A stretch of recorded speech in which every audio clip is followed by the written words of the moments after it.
Okay.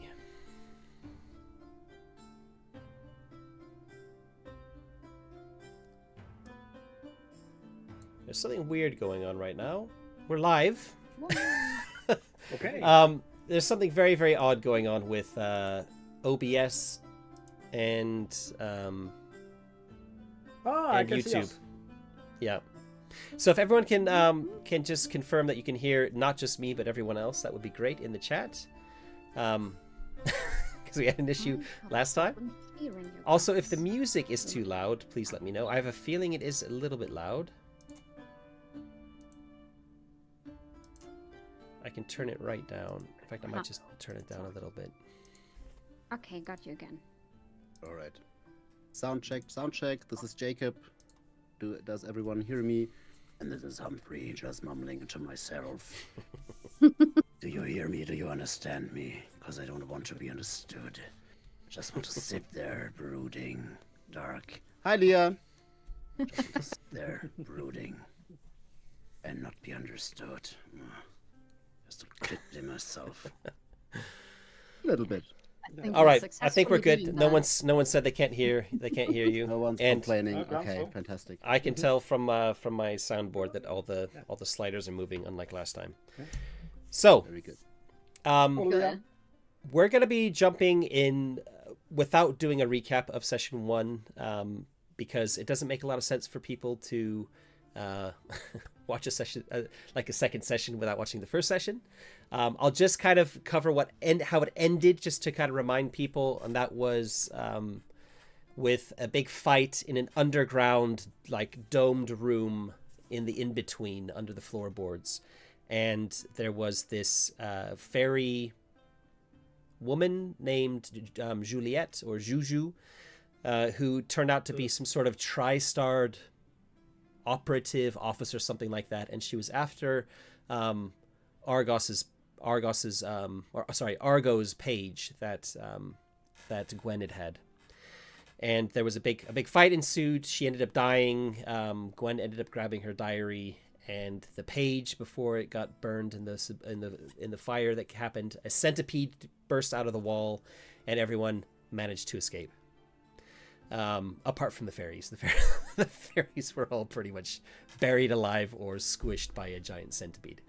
So well done on that. Gwen escaped as well. Then you return to Chesterfield, and Humphrey was kind of manipulated into staying on as Gwen's retainer because of his the wording of his contract with her.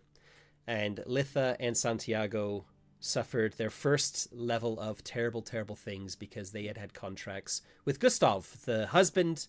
Well, you don't actually know if they were married, but Gustav was the supposed fairy husband of that fairy woman we just discussed, and he had been killed, and they had contracts with him to safely protect him and take him to Chesterfield, even though he kind of it was kind of his fault for not going, for putting himself in danger, and it was all a bit duplicitous.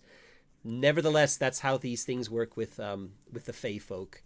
Their contracts are binding. So that was a great first session. It went on for 4 hours. We're going to be aiming for this one to be a little bit shorter. And what happens, the way this works is that, as you can see in the YouTube title, this is not called Session 2. This is called Chapter 2. And I've put kind of :1. It's actually paragraph 1, because in this campaign there are 2 paragraphs for Chapter 2. That means 2 sessions or 2 scenarios. And this is the first of those. So these take place in a kind of close time frame with these events that are happening in the history of the house. And as a result, between every chapter, a period of time passes. Sometimes it's a long period, sometimes it's a short period. And it allows all of the player characters to have a period of respite, of downtime, to basically get their stress back and just recuperate and recover. In this case, we are 5 months after the events of the last chapter. The last chapter took place in the month of September, and this one is taking place in the month of February the following year. So 5 months have passed. You've all made it to Chesterfield, and I want to go one by one and have each of you kind of talk through what you've been up to, what has happened during those 5 months. Before you do, just to give a little bit of flavor to the house, there was one big event that happened a month ago, and that is what's being called the tragedy at the banister. And the banister goes up the stairs to the free domains, the free dominions, which is where all the sylphs hang out. And there is this sort of like a cable car sort of thing that people travel up the stairs to go up from the ground floor where you are up to that upper floor. And there was some sort of kind of like a terrorist attack on it. It fell, it caused a lot of damage, and there was some heroics by some littlings who managed to get the kind of the innocent bystanders to safety. And the group responsible for that is a group of boggarts called the Freers, and they're kind of like a freedom fighter sort of group, but very boggart specific. So that's a little bit of flavor for something that's happening, and their whole purpose. Yeah, we'll come into this maybe a little bit, maybe in this session, maybe in future sessions. I'm kind of mentioning it. It doesn't really have any real bearing on our session today, but it does have some wider bearing on things that are happening in the house that will almost certainly come to play later in the campaign. So that's just a bit of background flavor. And over to then Jakob, what it was Humphrey up to for these last 5 months. Well, when we remember the end of last session, when Humphrey in the final epic fight against the 3-star fairies, Humphrey went Juggernaut, which meant he grew up to double his size and ripped all his clothes apart in the process, which was a little bit uncomfortable in the cold late autumn night air. And so when they got back to the camp, Humphrey took some of the fine officer's clothing of Gustav, and also the fine officer's boots that Santiago luckily gave over to him. And when they reached Chesterfield by the Shire, before entering the city, actually, Humphrey got, a little of unwanted attention, like a boggart wearing highly polished elven ferry officer uniform. And he didn't make it through customs and got into sort of jail, like custody, and was held there for quite some time. And then the tragedy happened with all the boggart revolutionaries, terrorists, however you want to put it. This matter was even more investigated thoroughly, and Humphrey spent even more time in jail until, the matter not really resolved, but moss grew over it, sort of, and Humphrey was able to, bail himself out with the little coin that he remained in his pockets, and spent the next month paying off the rest of his bail as sort of an indentured, hunter for the county sheriff of Chesterfield by the Shire, and did the odd jobs and the dangerous, dirty work out in the in-betweens and in the rough lands between the settlements of the Hearth. Yep.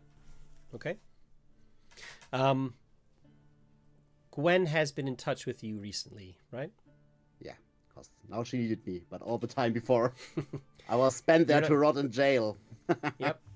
So for some reason, just before we're gonna be going, focusing in on this session, she's calling in her contract, if you will. I don't want to say calling in a favor because it's not exactly a favor. I wouldn't do her a favor anymore. She's definitely calling in the contract. She needs you for something, so we'll bear that in mind. So, yeah. Okay. Thank you. And Carmen, what has Litha been up to in the past 5 months? In this downtime, the emphasis is lying on down for Litha. It didn't go so well for her because, she suffered terrible things, and every little thing she was up to went wrong. She didn't get any jobs for hunting or guiding people anywhere, so she was kind of stuck in Chesterfield and ultimately tried to hire as a barmaid, which worked for a bit, but due to the fact that she's clumsy and yeah, terrible things, there were little incidents with the guests. So she was demoted to, well, cleaning service, and she basically scrubbed toilets for the whole time and was cleaning up after other people's mess, which is kind of a blow to her ego because she's such an accomplished hunter and she did so many successful and great things the last time. But yeah, no. And she's currently not in a good mood. She met up with Tubo for a short while, who came visit her after he got better. And he was contracted by a hunter's den, and they wouldn't take her with them, but instead just took Tubo, and she encouraged him to go on an adventure by himself, but it was still a big downer for her, and she's currently, yeah, sleeping at the stable with the mice. And yeah, she's not doing so good. Just so people don't think I'm like picking on Carmen, I'm just going to show on the screen here. This is the table for terrible things, and they both Rasmus and Carmen, their characters have level 1, which means I roll a d6 before every session, and it's going to be one of these things. So the one that I rolled on for Carmen was this one here. Every little thing is going wrong, and so many setbacks you become tired. So that's why how she's narratively interpreted that. We'll talk about Rasmus's or Santiago's in a second, but yeah. Don't forget, I don't know if you've done it, but to make sure that you've taken the tired condition on your character sheet as well. Already did that. Yeah, okay. And have you been in touch with... I assume you haven't really seen much of Humphrey or Santiago in the past 5 months, is that right? Santiago for a bit, because he visited. But yeah, not much with Humphrey because he was mostly out and in jail. And she was ashamed because, like, from an accomplished hunter to scrubbing toilets, yeah, she doesn't feel so good about herself currently. You're saying scrubbing toilets like there's plumbing. It's probably a lot less pleasant than that. It is like there's a lot, and they're tavern guests and all that. So those are pretty much public toilets, and we know all how they look like. So yeah, this is fun. Yeah. Yeah, you're pretty much as low as you can get, I think. Absolutely. How much? I assume you've been kind of not spending your coin, but kind of keeping hold of it. At least that you've not said that you've spent it on anything. How many? In fact, let's start with Humphrey. Go back for a second, because one of the things that happened I didn't mention is you kind of like looted what you could from the fairies' coach, because you'd originally been taking them in their coach to Chesterfield, and then they ran off. And then they both died, so their coach was just sitting there with two pieces of luggage. So you kind of ransacked their clothing and took what you could to try and sell off. I came up with a list in between sessions in Discord. We discussed this. A list of the values for all the items that they'd found, and then basically they could either sell it for a quarter of its value, or keep any of the items that they might have wanted to keep. So you've all done that. You've all managed to save a few things, and you each got 2 coin out of it as well. So you would have added that to any of the coin from the first session because you had no opportunities to spend it. Did Humphrey keep anything else other than the coins? No, just the ammunition for the heavy keysket, basically, and everything else was just baggage, basically. Yeah. Okay. I don't want to kick you all while you're down. So I will say that your belongings were inventoried when you went to jail, and they were given back to you. I mean, especially because you're a boggart yourself, and this is a boggart settlement. If you'd been a slua like Santiago, it might have been a different story. But you find that everything that was taken from you when they eventually, released you was given back. No, go on. yeah, so also they needed my key skit, me having my key skit for the dirty jobs, and Humphrey would have exchanged the fine fairy officer's clothing for more pragmatic gear as soon as he got out of jail. Okay. Yeah. Maybe. Maybe you could say that you, rather than buying it because they were kind of nice clothes, we can say that you would have sold them and bought something relatively like not very expensive, and we could just say that you swapped them in a way, so we don't have to bother with the coin. Yeah. Okay. Exactly. Yeah. Jumping back over to Litha. Sorry, Carmen. Just wanted to mention that because I'm aware that you kept something. Yeah. Sorry. Yeah. Go. One question. What happened now? The session is already derailed. What happened to the mouse? Could the mouse have stayed with Litha? At the end? Yeah. Let's say that Litha is staying at a stable. Staying at a stable because that's where the mouse is stabled. And you did mention in a chat in Discord something about crying into a mouse. So I imagined you're having a really downer and you're just like sobbing and you're like handfuls of mouse fur and just like, you're my only friend. Exactly that. Yes, exactly that. Yeah. So the mouse can definitely be with you. Yeah. Yes. So the mouse needs a name later on. Well, we'll definitely need to name that mouse. Not because I'm going to kill it and make it more traumatizing. No, Although no promises. We need to get the X cards ready. no. So Carmen, Litha, I mentioned all that because, well, you can tell us how much coin Litha's starting this session with, but also the other item that you wanted to keep. I think Litha has now 4 coins, and she kept the cozy, comfortable slippers that came with the fairies, and that's now her most prized possession. She now has comfortable slippers in the stable because why not? Treat yourself. You're clearly not wearing them while you're mucking out the outhouses. Absolutely not, but she's kind of when she's going to sleep, she's wearing them to have warm, cozy feet. Okay. Yep. And when she's crying into the mouse. Sure. They're your one spot of comfort in this dreary time of your life. Okay. Yeah, I totally understand that. Little thing. Yep.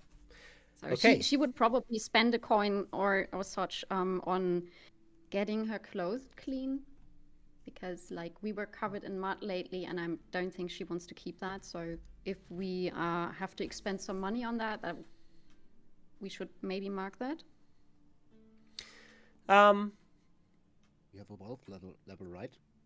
Sure. I think I mean the wealth level is meant to cover those sorts of things. It's like you can, depending on your level of wealth, it covers things like whether you're staying in a common room in an inn or you've got a private room. So rather than tracking every kind of number like that, that's kind of just like assumed. So we don't need to worry about that, I don't think.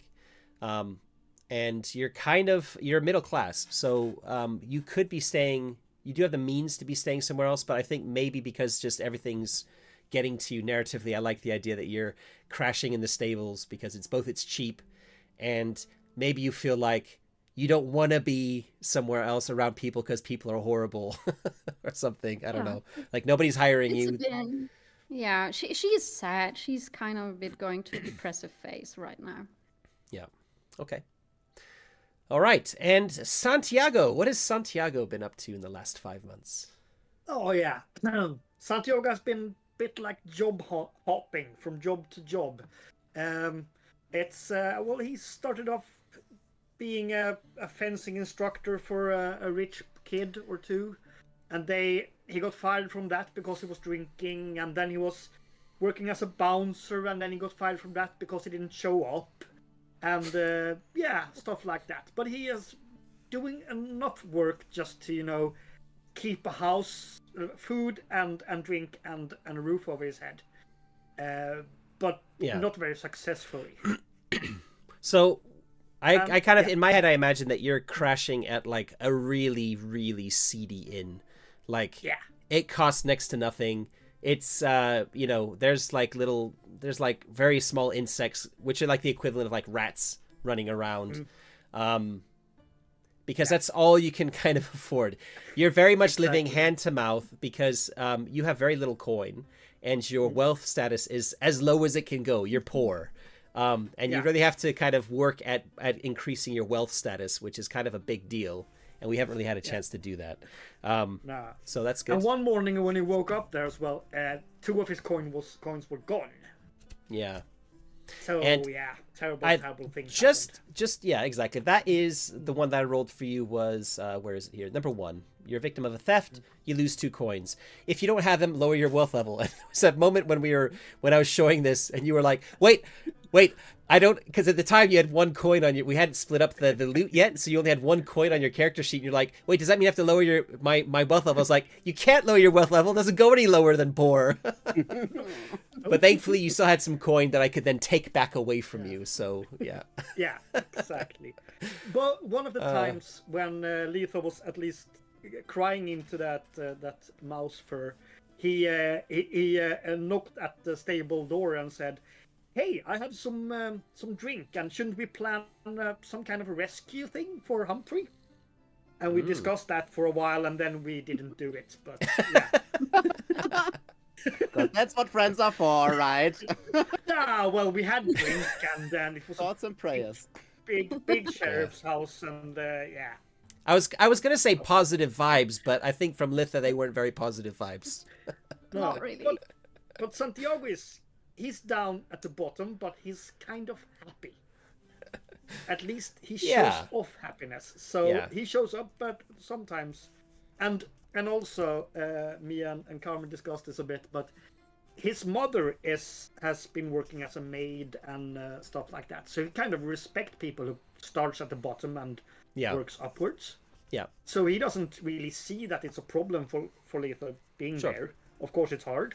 So he shows up sometimes and says, "Hello, how are you doing?" and hangs out a bit. And you know, when you're reading a book and you've got, books focus on the scenes that are important to the story, and if this is the biography of Santiago, this little time here is probably in between 2 cool things that happened. You don't even, that's how you're thinking about it. Maybe like, this is just while I'm waiting for the next cool thing to happen, right? Exactly. And you somehow are kind of like, as you said, you're kind of happy. You're not in any way, shape, or form in any kind of luxury. Like, there's nothing luxurious about your life right now, but you're still able to pay for drinks, albeit very watered down drinks, and you're still able to find work, although you can't seem to hold the work. But when that dries up, you're able to find something else. Unlike a certain someone we won't mention. Yeah. So I think I like that kind of disparity here, because Litha is kind of, your moods are very different. Because Litha, it feels like the world is kind of keeping her down. She wants to find work, she wants to keep busy, but it's not happening. Whereas you've got literally nothing, but you're kind of being able to keep busy. And that's maybe distracting you. So it's kind of an interesting little dichotomy going there. Even though Litha has more coin to her name, and if she wanted to, because of her wealth status, she could maybe stay in a nicer place than where you're staying. But yeah, I like it. Okay, it's a really nice, for me as a GM or a narrator in this game.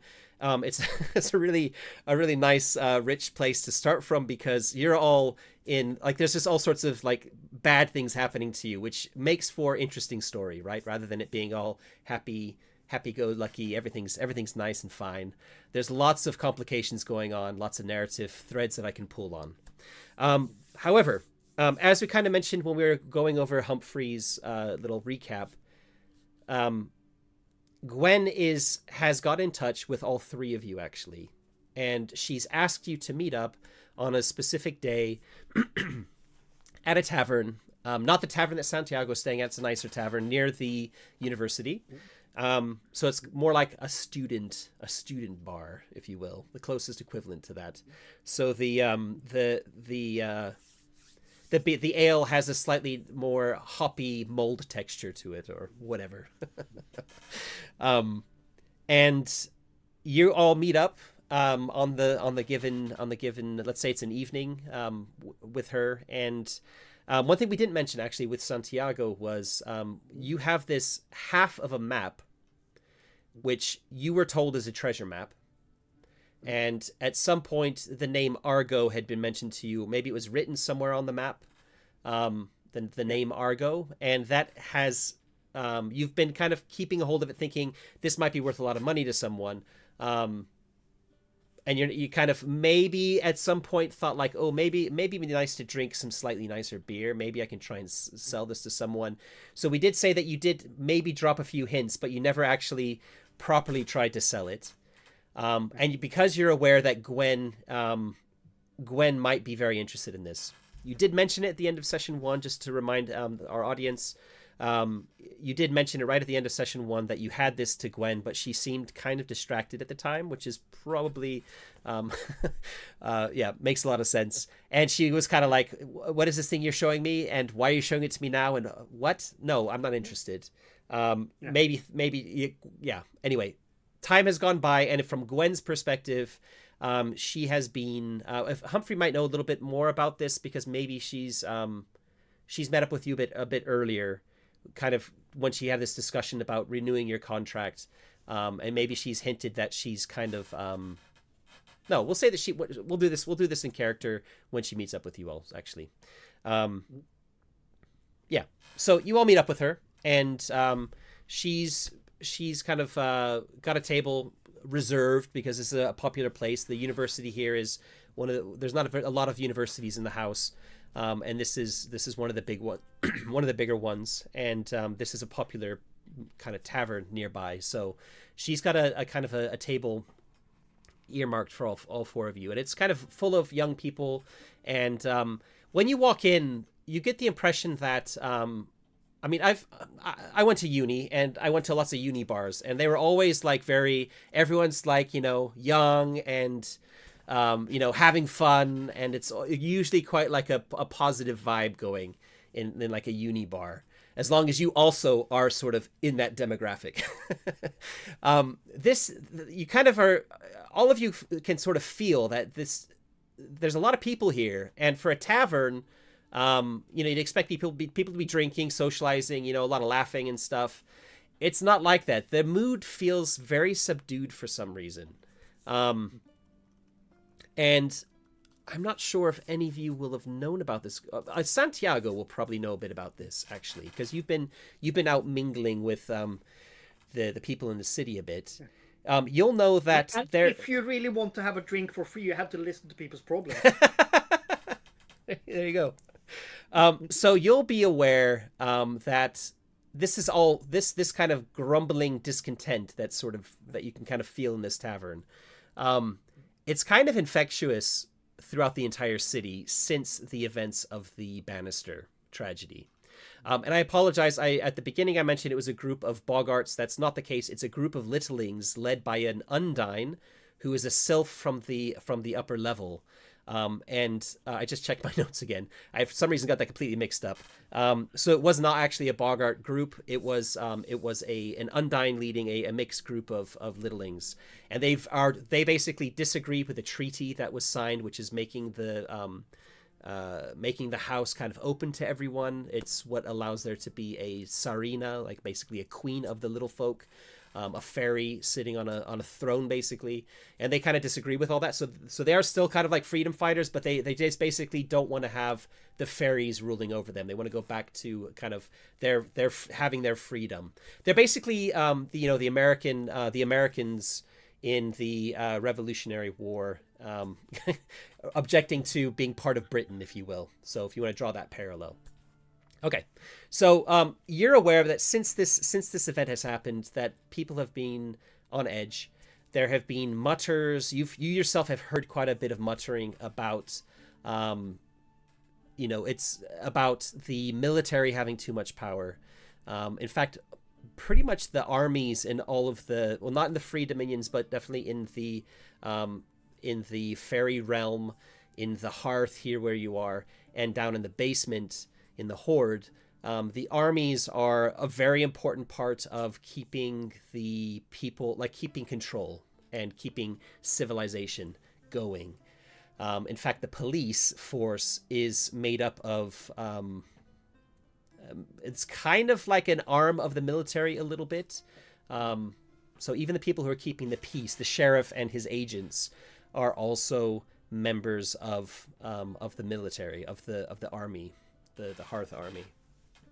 So there's a lot of muttering about this, about how basically there's been this revolt against the queen and the realm, and you're not in the realm, you're in a different place, and people don't like the fairies have this sort of reputation as being the kind of, think of it like the snooty British during the peak of their colonial rule, right? And you're basically living in a colony. And the yoke is chafing, and people are. This event that has happened has really started. Has started people getting angry, and there's actually one group of mostly young people. This is probably because Chesterfield is also quite a it's a university town, if you will, or university city. That there's also a bit of activism starting up. There's a group of people that Santiago's aware of called the Union, and they are actively protesting. And at the moment, they've been kind of going around shouting at people. They have red flags that they're waving. Normally, the color of the Hearth is blue. The army have blue uniforms, so this red kind of flies in the face of that. And so far, there hasn't been any real violence or anything, but it feels like it might be escalating. Okay. So, sorry, that was a lot of monologuing from me. That's that for you, for Santiago in particular. You're kind of like, oh yeah, this is a bunch of unhappy people in this tavern. Like it's been in most taverns the last few weeks. Do you want to do anything before you head over to the table with Gwen? No, I will look around. If I see any people I've met drinking with, I'm gonna say just wave hello and walk over to Gwen, because I need to check if she has ordered something, or should I try to do that myself in a nifty way. So, Midsummer's. She looks up distractedly. She had a book open in front of her, as she usually does. Santiago, thank you for coming. And she looks over. Litha, Humphrey. Excellent. You see that she's not ordered drinks. She, in fact, doesn't have a drink herself. She probably forgot to order one. Not unusual.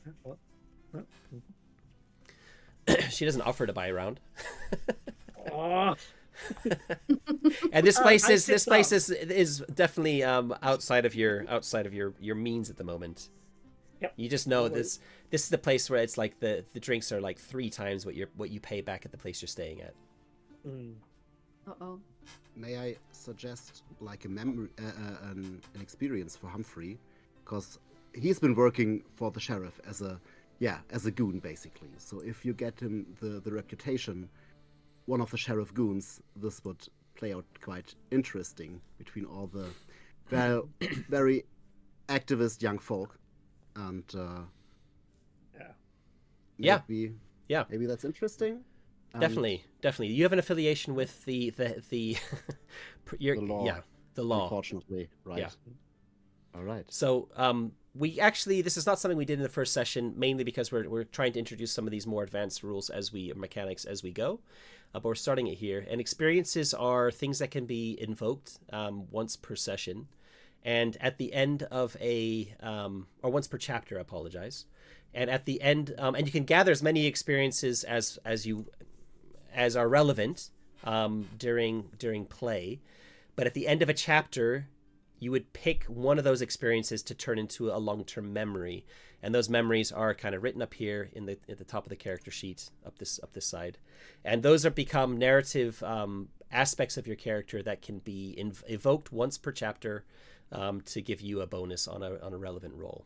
So if you've played Fate Core or anything like that before, or if you've tried the Discworld demo for the new Discworld game, you'll be familiar with how these sort of narrative tags work. Okay.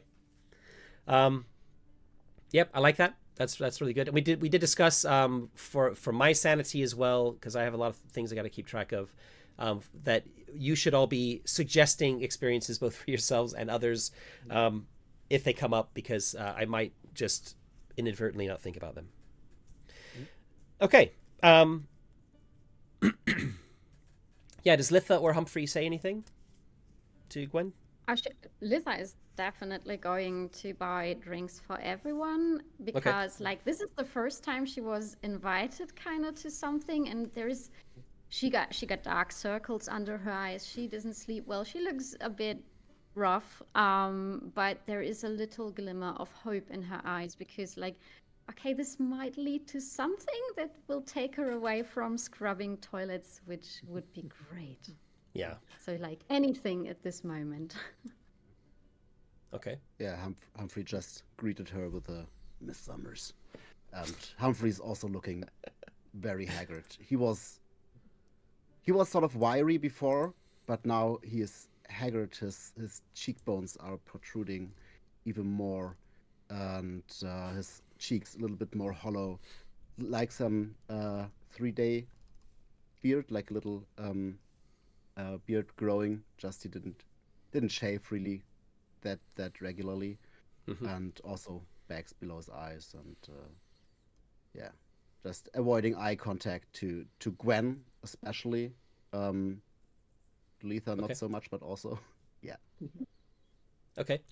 I think yeah, so she kind of gives you like a sort of a very like faint smile, like, oh yeah, it's Humphrey, yes.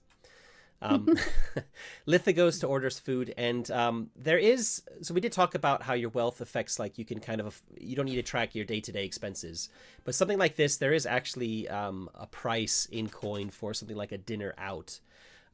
So I guess the question for me is, if you're buying like a round of drinks for everyone, we could just kind of include that in your wealth status. But if you want to kind of go a bit wild, if you think that's kind of appropriate, like you're buying like some snacks for people to enjoy, or you know, you buy some night, like you're not buying just the cheap draft stuff, you're buying the stuff in the bottles behind the bar, then that will say that will cost you a coin. So it's up to you what kind of an impression you want to make, if you will. I would probably go for regular drink, like still, it's not the cheapest stuff, but like it's common, so that's what I would go for. So you're not like, going to spend an extra coin? Yeah, not yet. Yep.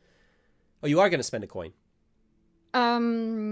If it costs that much, it won't. I think only if you're going to be kind of overdoing it a little bit, if you will, because you're not here to eat dinner together. You're just here for Gwen has asked you to come here, and she's not offering to buy drinks, maybe because she's just a bit scatterbrained. But no, I would not overdo it. But a drink for everyone. Then there's no need for spending a coin at this stage. Okay. Okie doke. All right. While Letha is going doing that, Santiago looks at Humphrey and says, "Hey, Jolly, I have your cut from the stuff, and I gave you 2 coins." Yeah, Humphrey takes the coins, slowly moves them over the desk into his palm, and says, "Much appreciated. Thank you." Well, and then you take out your big fat purse and clink them inside. Yep. Yeah. Just put it in my pockets, I think. But yeah, you hear the clicker of coin. Those 2 coin are not alone. So yeah. Well, it's fair. Yeah. Santiago's not worried. He's gonna be rich very soon, probably, right? Yes. Very soon. Any day now. So you sit down. Gwen kind of smiles and waits till everyone's sat around her, and then she kind of, you can tell. She looks a little bit excited, and she pulls out the half of the map that Santiago had, which we discussed that Santiago had given it to her at some point in the near future, right, or the near past. Yeah, that's cool. Or did you want to just like agree with her that she could have a look at it? Yeah, she can look at it. She needs to authenticate it or something. She called it. So she's had it for the past couple of days, and she seems really excited. And she says, "This map, this is something. I think it's genuine. I think it's really genuine. It's something to do with Argo. I don't know what it is yet, but I've spent the last probably 3-4 months trying to decipher the page that I've been running around with, the page that I had that was stolen by those fairies, and I'm getting nowhere with it, and I've been hitting a dead end, and I completely forgot about this map that Santiago had, and then it just dawned on me, oh, Santiago said something crazy about a map that he had, a treasure map or something. I dismissed it at the time, but when I spoke to him about it and I got it, I'm convinced this is the genuine article. This is a real map. I don't know if it's treasure, but it's something to do with Argo. And I've got nothing else to go on here. My research has hit a dead end, and this is fallen into my lap. And sorry, Santiago, you generously allowed me to look at it. It's not fallen into my lap. I apologize. It's I'm getting a bit carried away. Sorry. And unfortunately, it's also in a cipher. But I can't read the whole map because she holds it up, and it looks like if you imagine like a square treasure map, imagine all the pirate movies you've ever seen.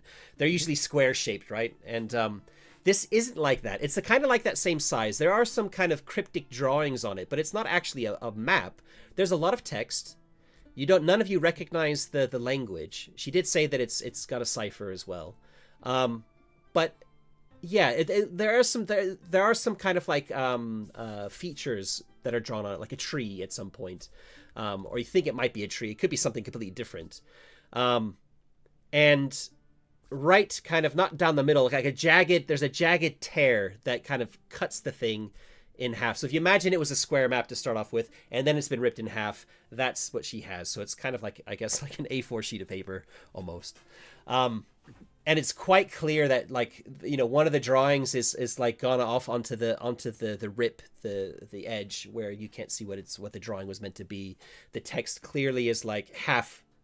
Some of the writing is like been ripped off, so it's quite clear that there's no margin along this rip. It wasn't, there's a piece missing from it. And I guess, Santiago, you knew that as well. The merchant who gave it to you had said that it had been in fact, we never talked about this because it's only shown up now when I've been rereading the book. But the merchant who gave it to you as a reward apologizes that it's not the full map. He called it a treasure map, and he did actually have the full treasure map himself.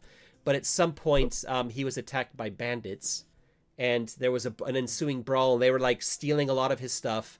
And in the process, someone had grabbed the map, and he'd grabbed the other half, and it had been ripped. And he was left holding one side. So bandits had stolen the other half. That was what had happened. And this had happened in the Hearth as well. Bandits in the Hearth. Oh, well, Santiago tells the story, but a bit more like flowery and more exciting than that. It's and stabbing and grabbing and robbing and stuff back and forth, and everybody's up to speed. Did this happen to you then in your story? Like you were? No. I might have come in at the end and saved the merchant. Yes. Yes. I imagine you're also using lots of like fencing terms that nobody has a clue what you're talking about. Yeah. A feint and a riposte, and he flanked him and what? Yeah. Okay. What's riposte?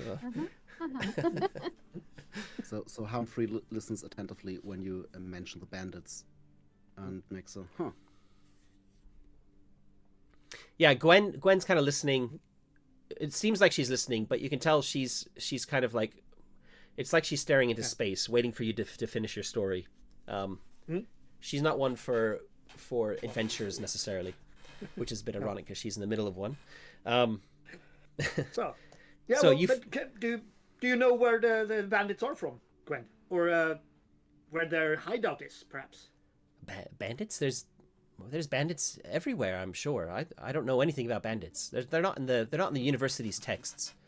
No. Okay. You have to speak to somebody a bit more worldly, I think, than me to know about bandits. But the cipher, then, your ciphers seem to be bookish. Well, the map itself, I think I could decode the cipher, but I need the rest. I can get a word. I'm not 100% sure. I can't be 100% sure until I've spent some time with the whole map. But I think I've decoded a word here and there, and one of those words, well, here she holds it up, and there's a word written there. She's like, "That's clearly Argo. That's the word Argo." You can see that, can't you? None of you can tell. No, none of you can tell. I have no idea. But where do we go with this?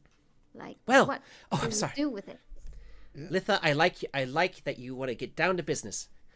We Always anything to avoid scrubbing toilets anymore, honestly. Oh. No, of course. You shouldn't be doing that Yep. with your skills as a scout. Ah, well, I've got Well, I have seen so much shit, I can now identify people who dumped it, so... well, I have a bit of coin. I have a bit of money set aside, and I don't know if I can how much I can pay, but I need to get hold of the second part of this map. And from what Santiago has said, if this was stolen, if this was ripped in half here in the hearth, then surely the other half must still be in the hearth somewhere. And we're in a city. Maybe we should start looking here. Oh God, what's the place called? Chesterfield. Sorry. Chesterfield. Yeah, I was gonna use a different city from a different part of the house. Sorry. Chesterfield is right in the middle of the hearth. So there's probably a higher than middling chance that the perpetrator of the crime, the bandits that Santiago has been speaking of, that they might be here in Chesterfield. And if they're here, I think that we might be able to find them. What do you say? Yes, I say yes. I'm in, no matter what, I'm in. So what do you expect us to do, Miss Summers? Hunting bandits. Well, Humphrey, I don't know. You're a hunter. I know you're good at going out into the wilderness and protecting caravans and hunting down monsters and things. So, but you're an intimidating fellow, I must say.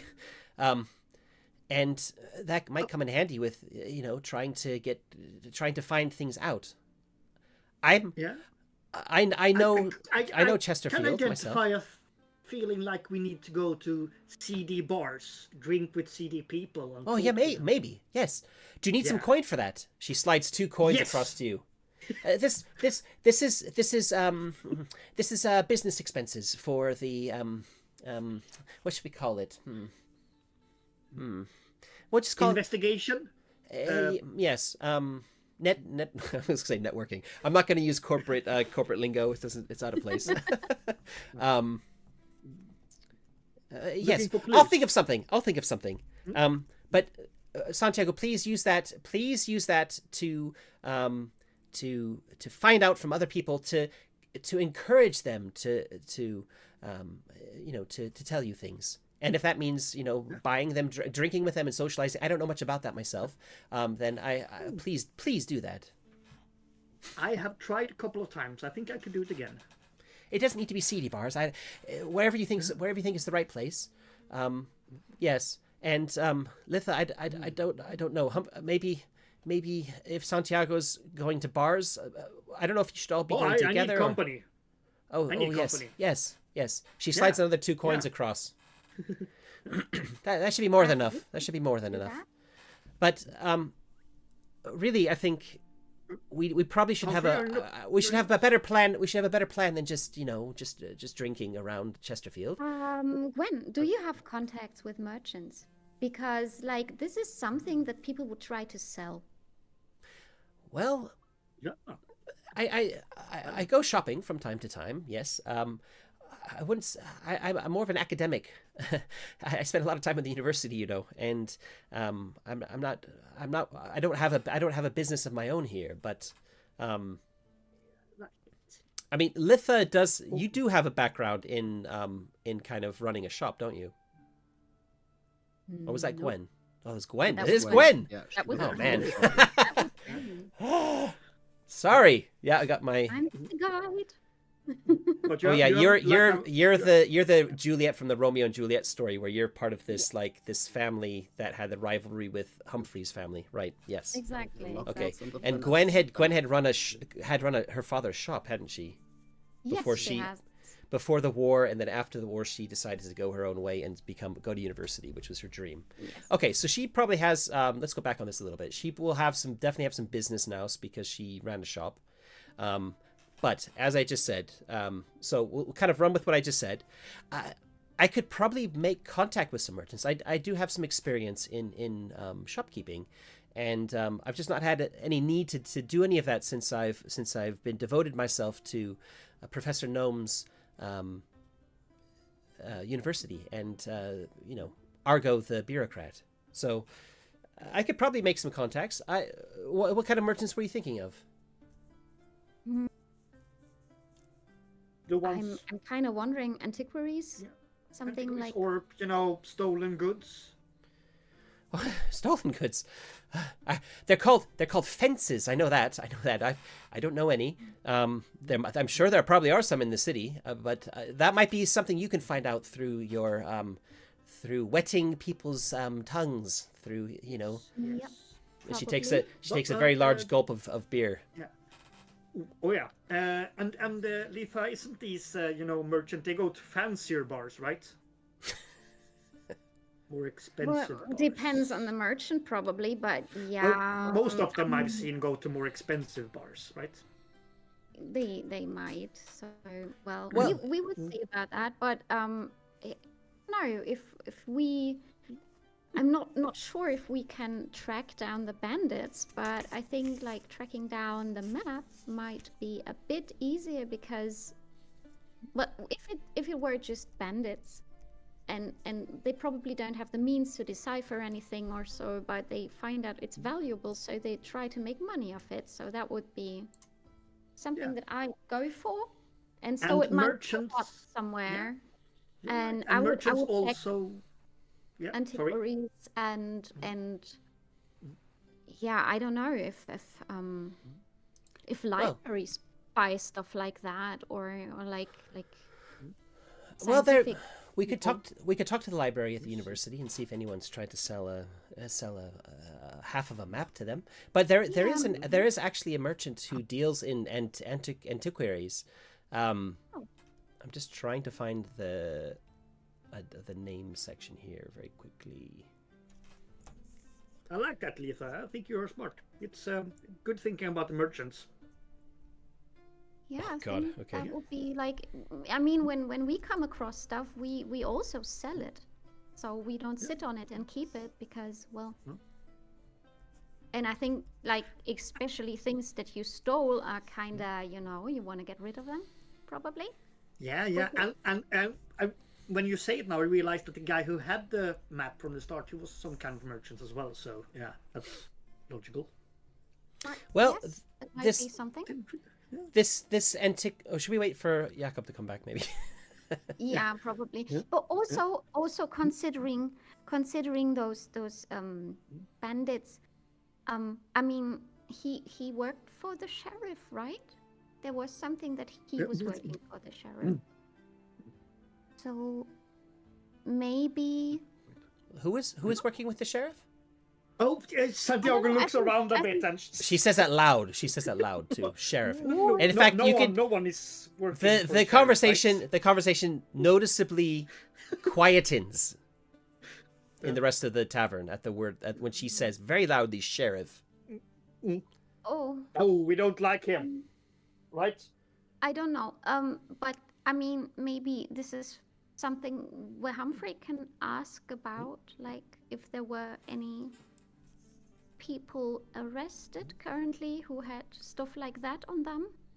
Or Humphrey's so? sitting right next to you, Letha. Oh, I'm sorry. I'm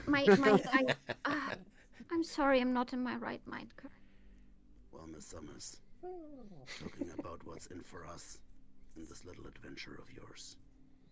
I've been paying off my debt these last months, and I like to cut off loose ties, if you get what I mean. Like this contract of ours that you so cleverly Yeah. continued. I'm looking down my notes, but I imagine Gwen suddenly is looking down at the table, and she's like swirling either some condensation from her glass or a bit of beer that's spilled out. She's kind of swirling it and says, "Well, He's the first time he makes eye contact with Gwen, and he's just staring at her from haggard, worn-down eyes. yeah, She suddenly looks up and makes eye contact with you, and she seems rather than wilt, she seems to kind of strengthen with that and says, "Well, a contract is a contract." Until you bend it even more, Miss Summers. Well, you are bound by it for now. We'll see.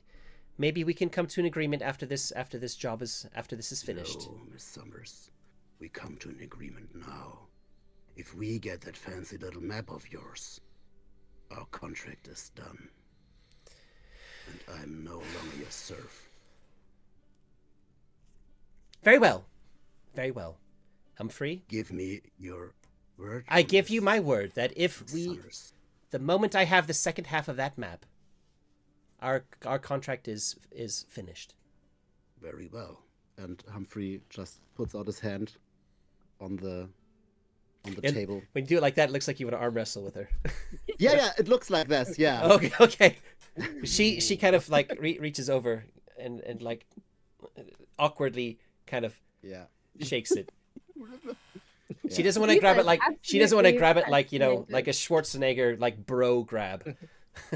She's trying to grab it like shaking it. Very awkward. But that's been agreed. She says, "Well, to go back a moment to what Litha was talking about, there is actually a merchant who deals in rare items, who deals in antiquaries. His name is Xavier Fontaine. Now, from the name, you might expect him to be a fairy, but actually he's an Undine, a sylph from the Free Dominions, and he's we think that most people think that he's taken the name to try and make himself sound more important. It happens sometimes. But yes, Xavier Fontaine is how he likes to pronounce it. We call him Fountain, but I wouldn't say that to his face. I have dealt with him before. He does deal in antiquaries, and it's possible that he's the only one I know in Chesterfield. So that could be someplace to look. I could go with you to see him. He might have some books that I haven't seen yet. Oh, sure. Let's do this. Shouldn't we have something, eating things to this drinking thing we're doing? Are you hungry? I always forget to eat. I apologize. She gets up and she goes to the bar, and she, you can see some money passing hands. And then she comes back and says, "Yes, food will be here shortly. There's no point in going to try and see Xavier now. It's nighttime. His shop will be closed. So maybe we can go in the morning. So is there anything we could do tonight?" Yeah, well, my beer is also empty. So a beer for this food, perhaps? Oh yes, I've when they bring the food, you can just ask for what you want. I've created a tab at the bar. You can see Santiago is really smiling at the moment. You're trying to be cool, but you can't stop yourself. No. You're like, oh, no more watered down piss. So she does actually say, oh, and Litha, you did mention one. Sorry, Carmen. Do you prefer Litha or Litha? Because I keep saying Litha, but I think I've heard other people say Litha. I'm happy with either. I mostly say Litha, but that's just my way of pronunciation. So if you go for Litha, that goes either way, I think. Okay. It's like Matt or Metwurst. Yeah, I get it. Yeah. I live in Germany, and people can't say Matt. The A is very Anglo, and when I go take my son to kindergarten or school now, and people hear my name, the kids are always like Metwurst, which is a type of sausage. Yes, and they all think it's very funny. Anyway, sorry, that's a little bit off topic there. Just fun. So that's fine. Food's going to be sorted out. She did want to mention. So she was saying, this is where I got off topic here. So Litha, you mentioned that there was something you were asking Humphrey about if there were any bandits in jail. That seems like a good line of inquiry to me. As she turns to Maybe, Humphrey. like, people got arrested. Probably is, Miss Summers.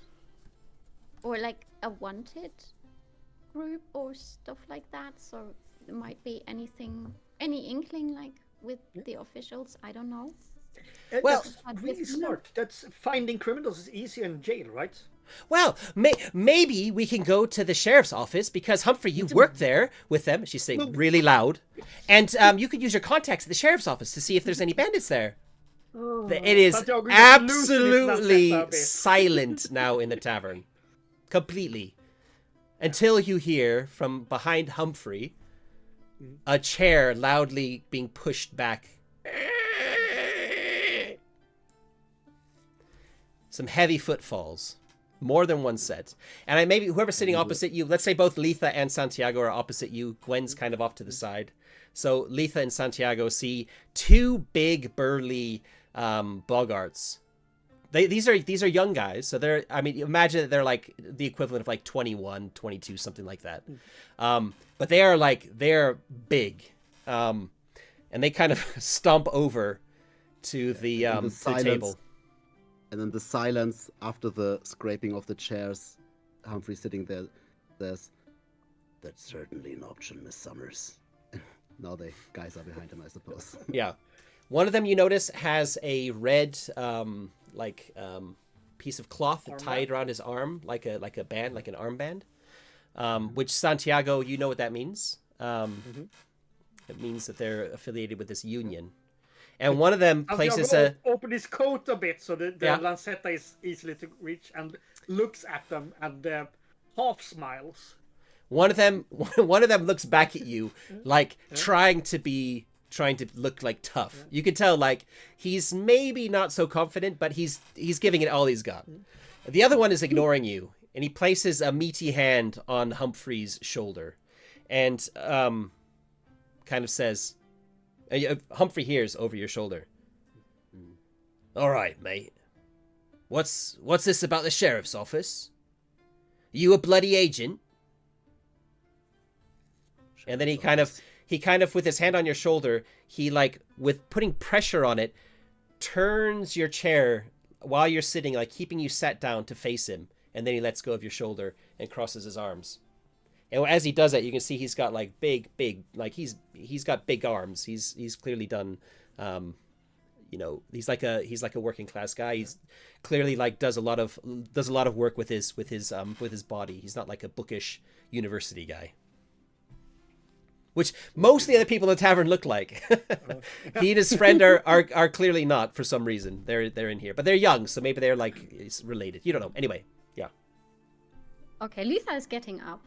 She doesn't know what to do, but she's standing up. He completely ignores you. He's staring. That's fine. He's doing the who's gonna blink first type of stare with Humphrey. Humphrey's sitting there, looking up to him defiantly, and just saying, "Would be lying if I said I didn't spend my fair share of time there, lad. So what now, huh?" Well, you don't. And I just keep staring on. Yeah. You don't look much like an agent. You look like a little piece of shit, if I'm honest. So are you a little piece of shit? Lad. So we got something in common, lad, eh? He is my friend, and you hear that? Not a agent. And I stand up, and I show my lancetta. I'm not pulling it. You can hear muttering kind of happening behind you. Like behind them, actually, like within the tavern. People are kind of starting to talk amongst themselves. And he says, he kind of looks at you. Honestly, lad, I haven't seen you. But you smell like a cell. From 3 miles afar.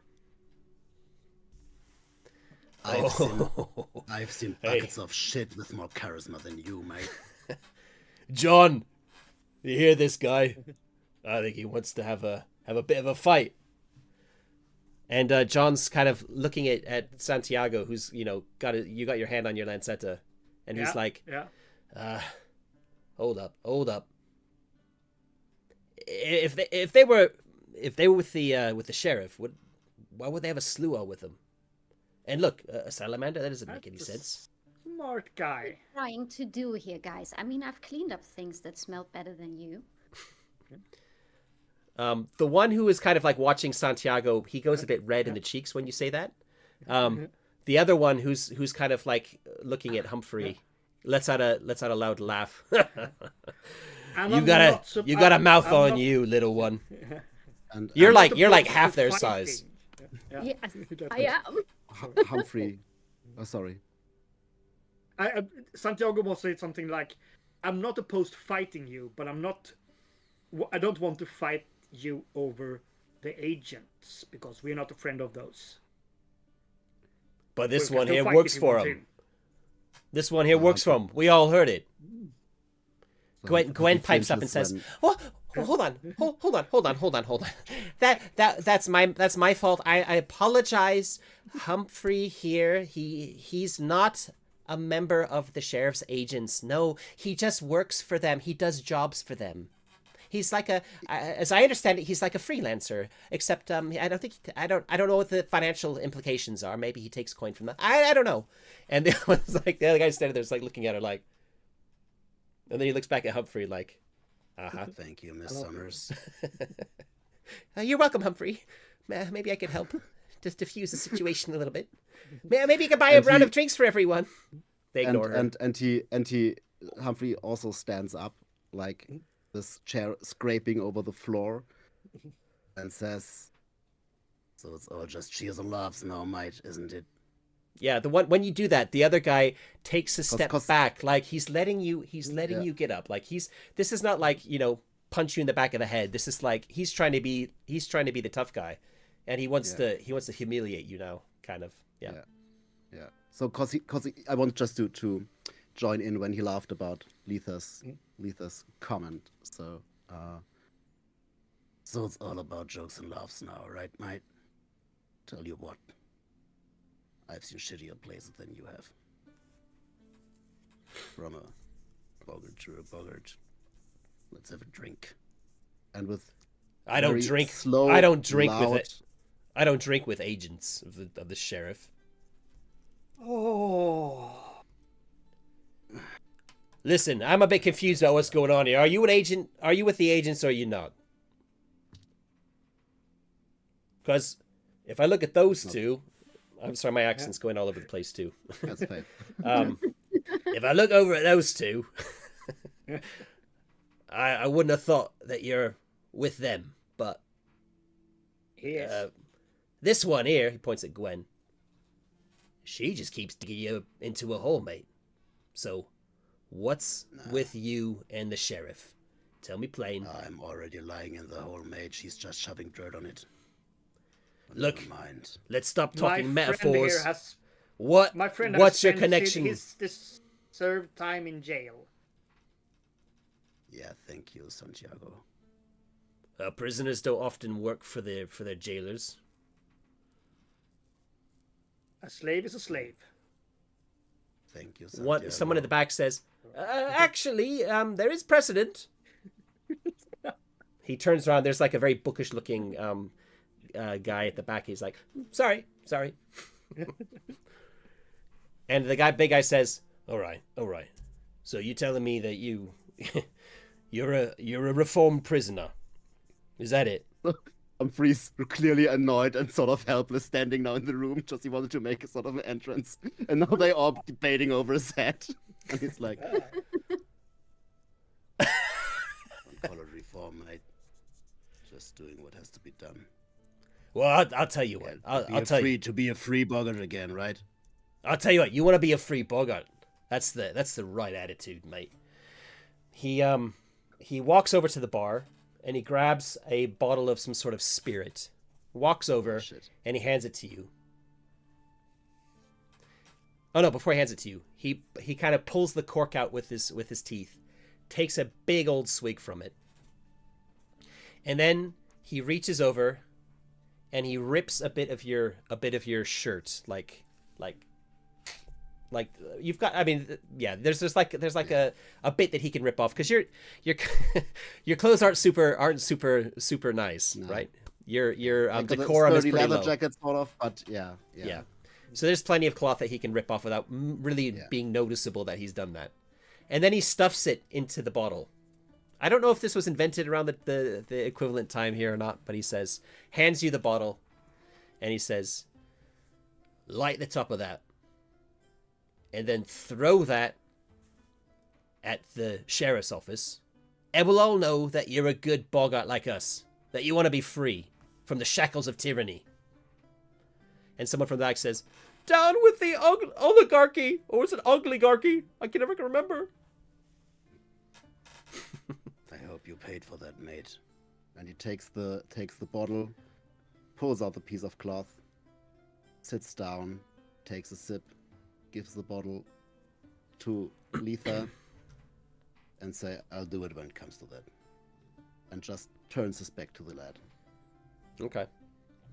I want to roll. I want to have a roll here. Sure. I'm open to roll? ideas. Yeah, I think you should definitely be rolling. And from me, the roll is going to have to be some kind of like diffusing the situation. Like authority, or like I think you would invoke my reputation, right? Like as a sheriff's goon, I got a -1 die, I suppose. Yeah, I'm just looking at your society score as well, which is definitely where this is going to fall. Which is Can I do authority? yeah, maybe. Let me just look at the descriptions here. All right, sure. I think authority's right, because you're trying to assert your authority over this guy, right? Okay. You're trying to get him to. In a way you're not trying to do this through charm, through deception, through grace, any of those other things. This is definitely you basically being like, almost like I see it as almost like you're the older and wiser of the two. Yeah. Pee on him. Just showing who's the bigger balls right now. Like or even less, maybe less like that, but also maybe there's like a maturity thing here too. Like you're I mean, what's your age? 23. You're 2 whole years older than this guy. I mean, you're way more experienced. Right? Yeah. So I guess we're looking at the roll of 3 dice, and then if we're gonna take your reputation into it as well. Let me just have a quick look at that.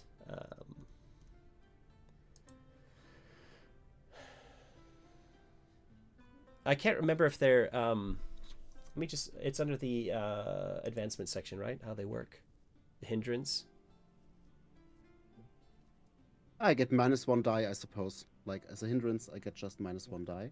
Well, I mean, the hindrance. I mean, if that's the case, then it's very similar to a condition, because conditions do that as well. Okay. I think the hindrances are more narrative. It looks like. Yeah. We kind of played that already, right? I think that's probably me bringing it into play already. So I'm not going to give you a -1. It doesn't actually say here anywhere that it's a -1 that I can see. It could be that it's just somewhere else, but I don't see that anywhere actually. So it seems to me like I'm happy to use it more as a narrative hindrance, which is what we've already done. So we won't subtract from your tiny little dice pool of 3 dice. Yes. All right, so I'm rolling. This is absolutely nothing. Okay. That's fine. You can't unless you have a free reroll, you have to have at least a success. In fact, I think even with a free reroll, you have to have a success to start with. Okay, so that's a failure. So you turn your back to him, and I'm sitting down again. How do you want? Let's kind of turn this over to you guys. What do you think is an appropriate consequence for this? So I'm just handing Letha the bottle, and this guy's just taking my head and slamming onto the desk. Okay, so we're gonna start a full-on like unarmed brawl, are we? Tavern brawl. Yeah, probably. Well, Santiago's like, wait, unarmed? Yeah. Unarmed? No, that's not gonna happen. Oh, it's definitely going to happen.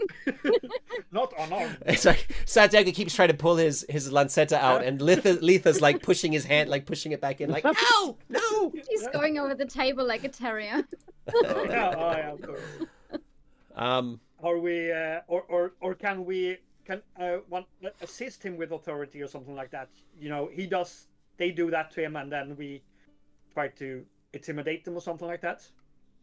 I mean, we can. This I think this can be part of the brawl. We're gonna go just jump into. I think I like the idea. Also, Jakob's happy with the idea by suggesting it. That this is like there's this tense standoff, and Humphrey's basically like literally thrown the dice to think like I think I could defuse this by just like ignoring the guy, but unfortunately, it hasn't worked. So we're gonna jump straight into the brawl. We can have it where your head gets like smashed into the table. Without there being any kind of negative, we'll just have that as like a narrative start to it. Maybe, hold on. No, we'll start with it being a reaction roll, actually. Okay. We'll start with it being a reaction roll. So there's just basically fists flying. So the reaction roll is going to be, I need all of you to do this because even though Letha doesn't want to get involved in this, you're kind of in the middle of fists flying, yeah?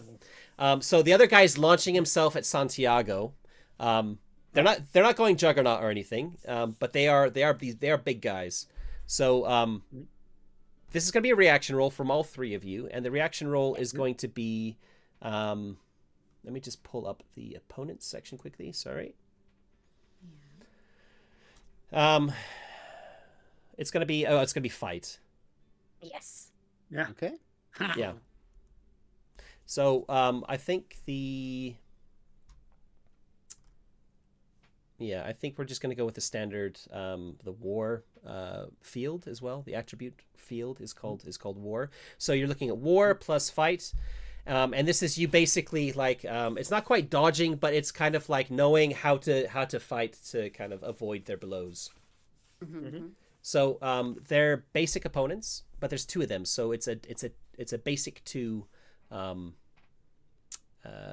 Target. So you need two pairs or a three of a kind to not take any damage. All right. For all of us or just for Humphrey? All three of you. All right. Let's go. All right. This is a critical. Is a Three of a critical kind? Three of a kind? Yeah. Yeah. Yeah. I got three of a kind. Nice. And That it is- was fight. Yeah, I need to dice more. Ah. So remember, if you want to re-roll, that you you keep at least one. You have to have at least one success, and if you fail to get anything better, then you lose a success. Okay. That's how the mechanic works. I'll do a reroll because this is going to be fun. Oh, yes. I got a critical and a normal success. Nice. Wow. Okay. Well, I I've have done a this basic. before. I'm going to reroll. Yeah. And I have 2 basic successes. Two base. Okay, that's exactly what you needed. Okay. And what did Humphrey roll, Jakob? A critical. Oh, critical. You said right.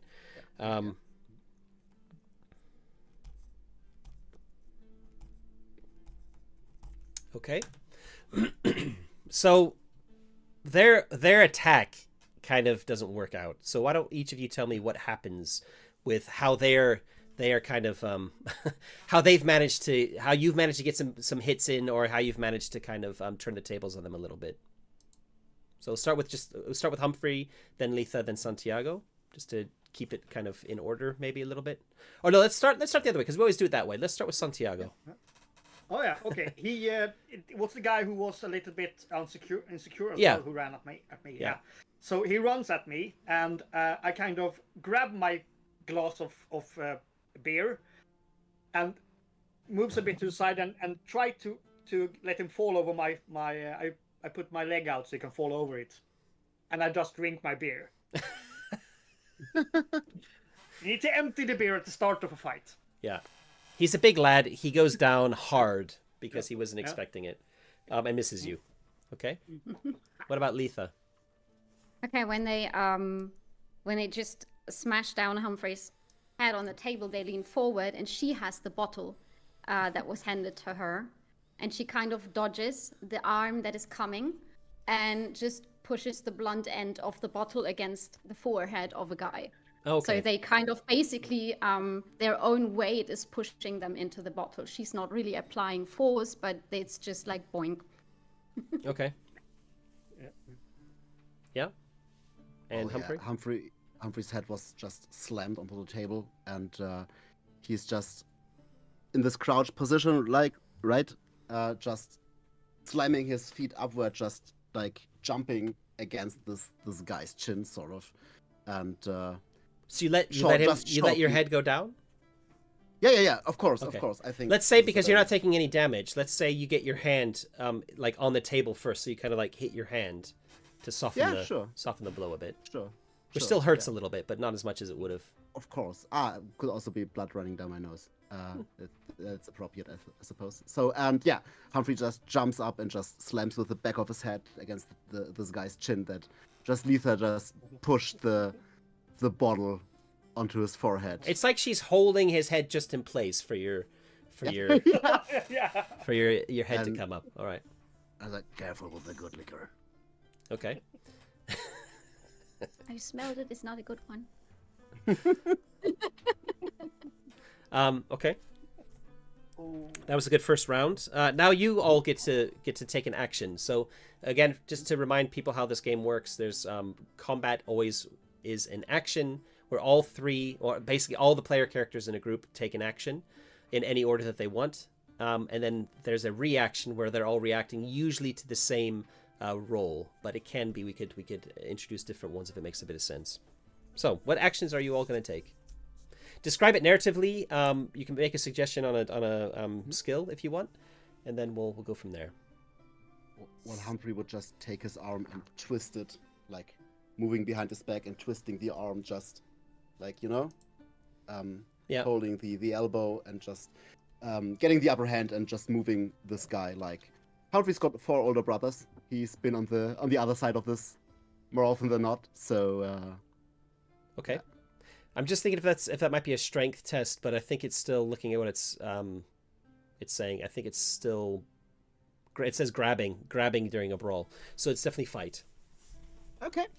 So yeah, shall the others announce their actions first, or should I just roll? Go for it. I think you can go for it. We can do it either way, but it doesn't really matter. There's no real procedure that we have to follow. All right, so these are two basic successes. And these guys are so the way this works is their difficulty level is basic, and because there's 2 of them, they have this like they double up. It's called double trouble, where their difficulty is doubled, but only for reaction tests. So on an action, they're just a normal basic opponent. That means you do 2 damage to them. Okay. Okay. Yeah, I just want to hurt them. I just want to hold them like in a. Sure, but I mean the whole thing is like there's a way where you're kind of like overpowering them. You're not trying to kill them. It's just basically making them so that they're kind of like run away with their tail between their legs more than anything. Or Santiago probably prefers that they're lying unconscious on the floor. Maybe. Oh yeah, Letha or Santiago. Either of you want to go next? Letha. Well, I got this this stinging liquor, so I would would like to give one of them a swig of that right into the eyes to be a hindrance to them. Are you, so are you doing that, or spitting at them, or spitting she's not a swashbuckler. I don't think she would think of spitting it on them, so she would just go like into their face. Okay. Yeah. So... What do you think that is for a test? What skill? It's kind of it's kind of a difficult one. Yeah, it's probably. Here. I mean, it could be. Yeah, it could be a dexterity thing, which she's really bad at. So we'll see. I actually think we're gonna go with Grace. Or Grace, it's so yeah. Because Grace is also about doing things that require accurate movement. So he's kind of like doing this and struggling with his arm being held behind him by Humphrey. So you're trying to slosh it in his eyes, which is like a small moving target. Let's go with Grace. It's still going to be, I think, yeah. Yeah, I would just go for this one guy, and it would also be very humiliating for him, like to have that in his eyes and not being able to stand his ground in a fight. So that's what I aim for, actually. Okay. It's still gonna be war, though. I think there's very little way around that because it's still kind of it's still in a fight. So it's still maybe because It's like No, just looking at the street sleepy is and less. there. As soon as you move into there being some sort of like physical conflict, it moves into the war field. Okay. Yeah. Okie dokie. Mm, So it's only 3 okay, dice, that right? would be a 3 dice and a basic. You got a basic. Yeah. Oh yeah. Okay, that's all you need. Okay. Cool. So it works. Yay! You spray whatever this is. I mean, you take a mouthful of it. I don't know if you drink spirits as a player character, but it's Yeah, get she a- does. okay. Yeah. So this is some form of brandy. Oh shit! This It's is going strong. to hurt. Oh, it's strong. The Yeah. the good stuff. Yeah, it's the good stuff. Yep. And again, this is a more expensive tavern than the ones that Santiago's been frequenting. So the strength of this brandy is also like it's not watered down or anything to make it. It's good stuff. It's good stuff. Oh, So he lets out a bellow of like pain when that happens. And then over to Santiago. I want to with my cup in one hand, and I will pull out. I'll move it over and pull out my lancet that says "beer or blood," and I want to do an authority over the guy laying down. Oh, nice. I like it. I like that. Yeah. I like that a lot because your fight skill is like 4. It's ridiculously high. Yeah. So This that's is more definitely fun. war plus authority. That's 4 dice. You only need a single basic success for Okay. this entire brawl to be finished. Oh yeah. And I got one, and I'm happy with that. I'm not going to reroll Okay. anything. So you that was a little bit lackluster. Maybe it didn't seem like they put up much of a challenge. None of you suffered a single scrape. But yeah, congratulations, well done. You managed to cow these two boggarts, and the one says beer. He says beer. Grand soul. Yeah, I'll help him up and go by then. Right. I would like to whisper the other one in the ear. I got arrested for wearing the wrong shoes. You know what you get for arson, mate. Would like to spare you the experience. Would be ashamed to waste the liquor as well. Do you let go of him? Pardon? Do you let go of him after you say that? Yeah, if he just makes some sign of agreement or yeah. He doesn't how do sort of- anything, but he kind of like he was kind of bellowing and struggling against you after Letha managed to get some brandy in his eyes. And you can see he's kind of like doing the whole like squinting hard and then trying to open his eyes while his hand is he's kind of like held back. But when you start whispering in his ear, he kind of calms. He's listening to you. I get closer to his ear and say, so I suppose next time you drink this brandy with your mouth, right? Oh, nice and easy. All right, mate. All right. Let You go did. of him and give him some pat on the back. He kind of looks at you and says, not bad for a scrawny little runt like you. But listen, you talk about arson like it's, well, something's got to change, and things are probably going to burn for that to happen. If you're not throwing a bottle, somebody else will. It's bound to happen. And then I he doesn't. shake my Yeah. rock and stare, then try to stick your fingers out of the fire, boy. Or you get hurt. And I say this with some sort of sincerity. With like a menacing undertone, but mostly sincerity. He kind of takes a step closer to you, leans forward and says, "You'll thank us soon."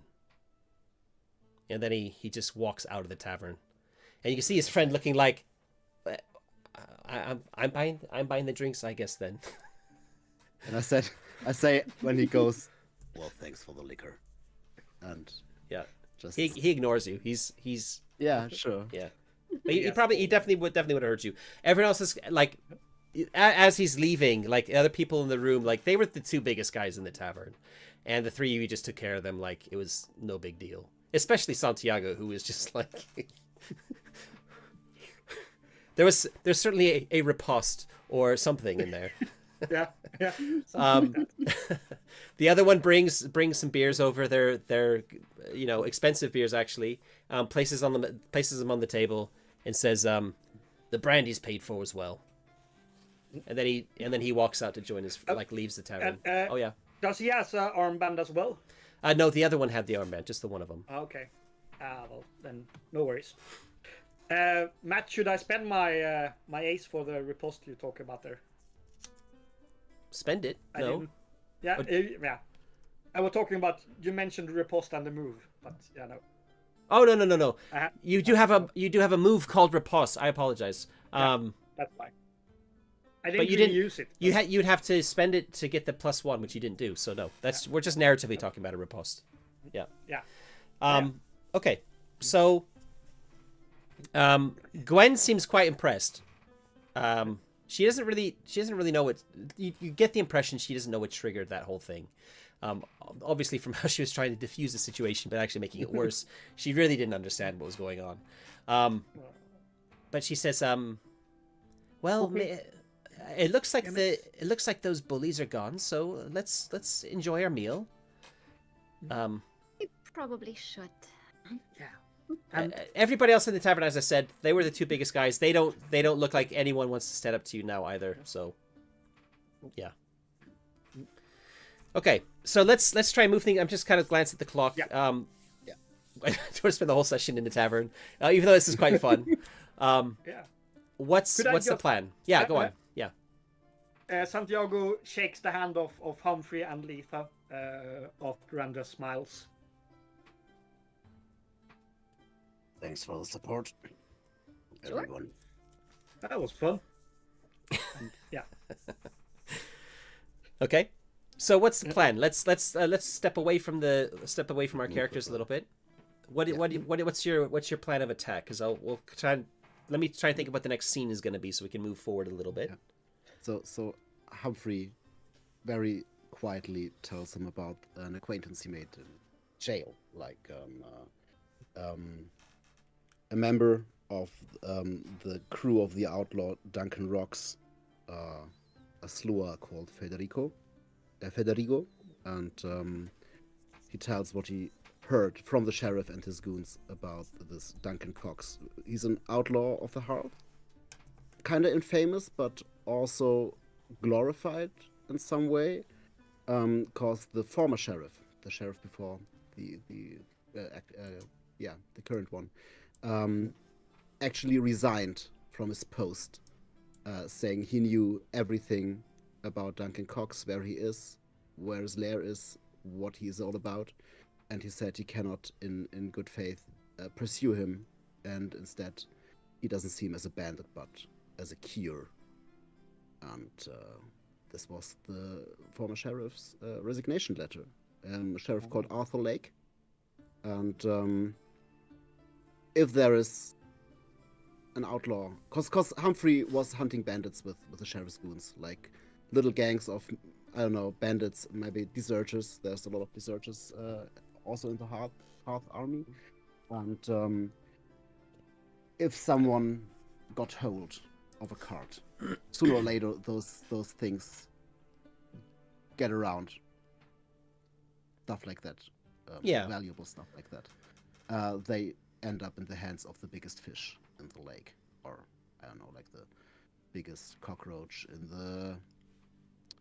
below the fridge, sort of. Under the floorboards, yeah. Yes, the biggest cockroach on the floorboards. So he supposes it's rather hard to track this guy, but what would be a move would be to, well, get word around that we got the other half of the cart, or someone in our close proximity got the other half of the cart, just to lure them out. But how would you do that, kind of practically? Would you mention to this this bandit who's in the jail? Yeah, Humphrey didn't think this far.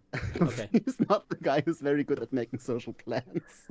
He just mentions this and just and just shrugs and says, Humphrey, couldn't you just talk to this Federico and tell him... Federico, yeah.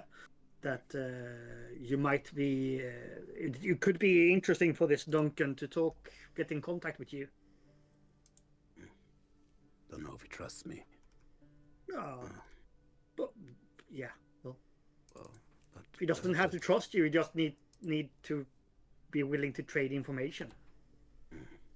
could certainly try. Right? Yeah. I've put the name in. I've put the name in the chat. It's Federico. Yep. I mean that you're not sure how possible that will be with you to be able to like get access to the prisoner, just knowing that you've spent time in that jail. But you do know that there's like barred windows onto the street where you could probably get a quiet word with him if you wanted to, if you could figure out which cell he's in. Mm-hmm. Yeah, because I remember the cell layout sort of. They're not. This is like some small jail, like sheriff's jail. Maybe 3 to 4 I wouldn't cells. I wouldn't make you roll to figure out where his cell was. It seems pretty pointless. Yeah. Okay. That sounds like a grand plan. So is that something? Because it's the other option was to go to the merchant, but that won't be possible till the morning. So this is something you theoretically could do now at night. Mm-hmm. Yeah. And then a small tour of CD bars. I know where they might be. Yeah, you need to find a way to spend time until the morning. Of course, yes, exactly. So and coin. Doing investigating. Yes. Right. Okay. So let's move over to you eat your meal. Gwen is maybe kind of chatting about to anyone who will listen. She starts talking about Argo, and have you heard about Argo? He's called Argo the bureaucrat, but he goes by other names too, and Argo the philosopher, and blah blah blah. She just starts almost like lecturing, but in a kind of giddy, excited manner. This is like her thing. This is what she's passionate about. She spent years studying Argo, this kind of quasi-mythical littling who disappeared, actually. He was an expert in contracts, did a lot of studying of different types of contracts, and kind of was famous in his time, and then one day he disappeared. So there's this big mystery surrounding him. He's this kind of romantic figure that people love to tell stories about, and everything else. So that's her kind of her thesis. Santiago really wants to listen, but he gets bored quite quickly. I think everybody will probably get bored fairly quickly. She will be completely oblivious to this because she's hitting her stride. She's in full blown like lecture mode, and you kind of, it doesn't do a lot for conversation at the table for the other three of you. I mean, unless some of you want to interrupt her, but again, I want to move away from the scene. I'm just trying to paint a little bit of her character, if you will. We spent an hour listening to her and trying to, at least drinking the beer and eating the food, and then we need to go work. Yeah, and she after the meal's finished, she's had a whole beer to herself, and she's gonna meet up with you at Xavier Fontaine's shop tomorrow. She tells you where it is in Chesterfield. She'll meet you there tomorrow at whatever time, and makes her excuses and heads off. So you make your way to the sheriff's office, which Humphrey knows the way very, very well. Mm-hmm. If there's something left in the brandy, that bottle gets brought. Oh, it's been paid for. You can definitely take it with you, for sure. It is. It's my bottle now. This is coming along. Yes. This is not good. Okay, so it's night. It's kind of you're meeting up in the evening for kind of like a mealtime. And when you're there, I will say it's sort of like 8 o'clock ish, 9 o'clock ish equivalent, that sort of time. So it's not like middle of the night. There are still occasional people kind of walking past and stuff, but you don't see any of the light blue uniform of the sheriff's agents. how are you kind of planning to do this? The grill where they're talking is higher, like taller than any of you are, so you'll need to either like boost somebody up or find a way to kind of, unless you just want to talk like without getting boosted up. The idea is to let some light and fresh air into the cells, but not allow the prisoners to look out. I'm kind of visualizing it like Humphrey's leaning against the wall, trying to talk inside, and we are scattered out and being lookouts. Yeah. Okay. Yeah. How about that? Sure. Does that feel cool? That seems appropriate. Absolutely. Yeah. Okay. So it's not that clear. Yeah, I take the piece of cloth that the bully ripped from my shirt, and I'm once again soaking it in the liquor, because I can't hold the liquor up to the cell window, I suppose, because it's too up high. Or actually, if you stretch your arm out, you could probably hook the bottle through. Yeah. So I just leaning below the window, coughing. Does hold on, Letha had the bottle. Are you? All right, Humphrey, take it. I just. Nope. It's for the mouse. It's medicine for the mouse. May I, Letha? So. Oh, okay. Thank you. And just. He takes a very- swig before he gives it to you. Very unsuspiciously walks over to the cell window.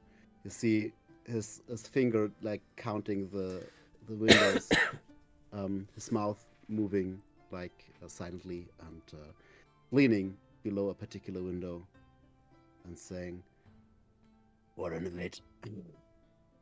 and just taking a supposedly long swig from the bottle.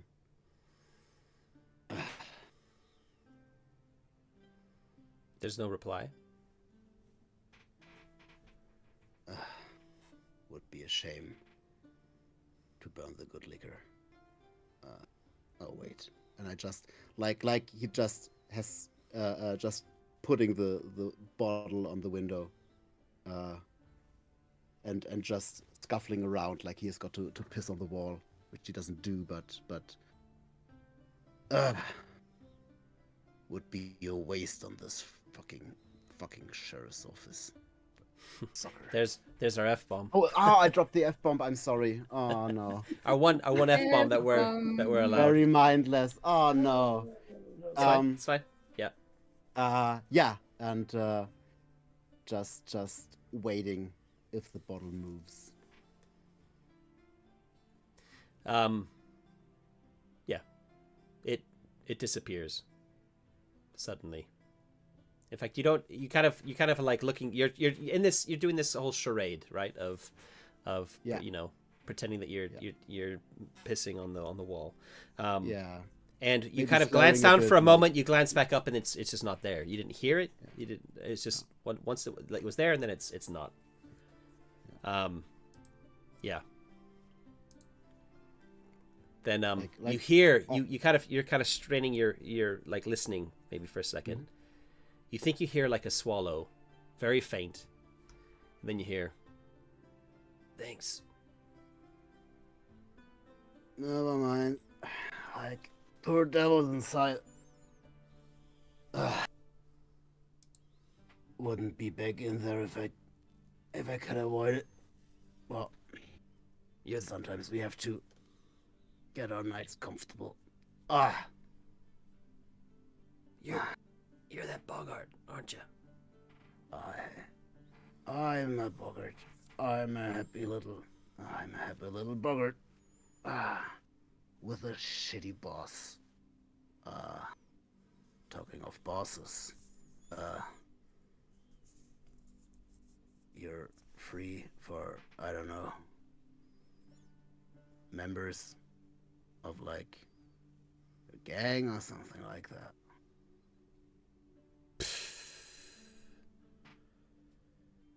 You've been helping them. To do what I had to get out, but now I'm free. Now I'm out of my debt. I don't I don't know how the sheriff before has been, but he couldn't probably be any worse than the lad sitting in the office up there. Can Letha and Santiago both make a roll for me, please? Yes. The roll is going to be... Caution? Nope. Okay. Oh, yes, it is caution. I was looking at insight. It's not insight, it's caution. Okay.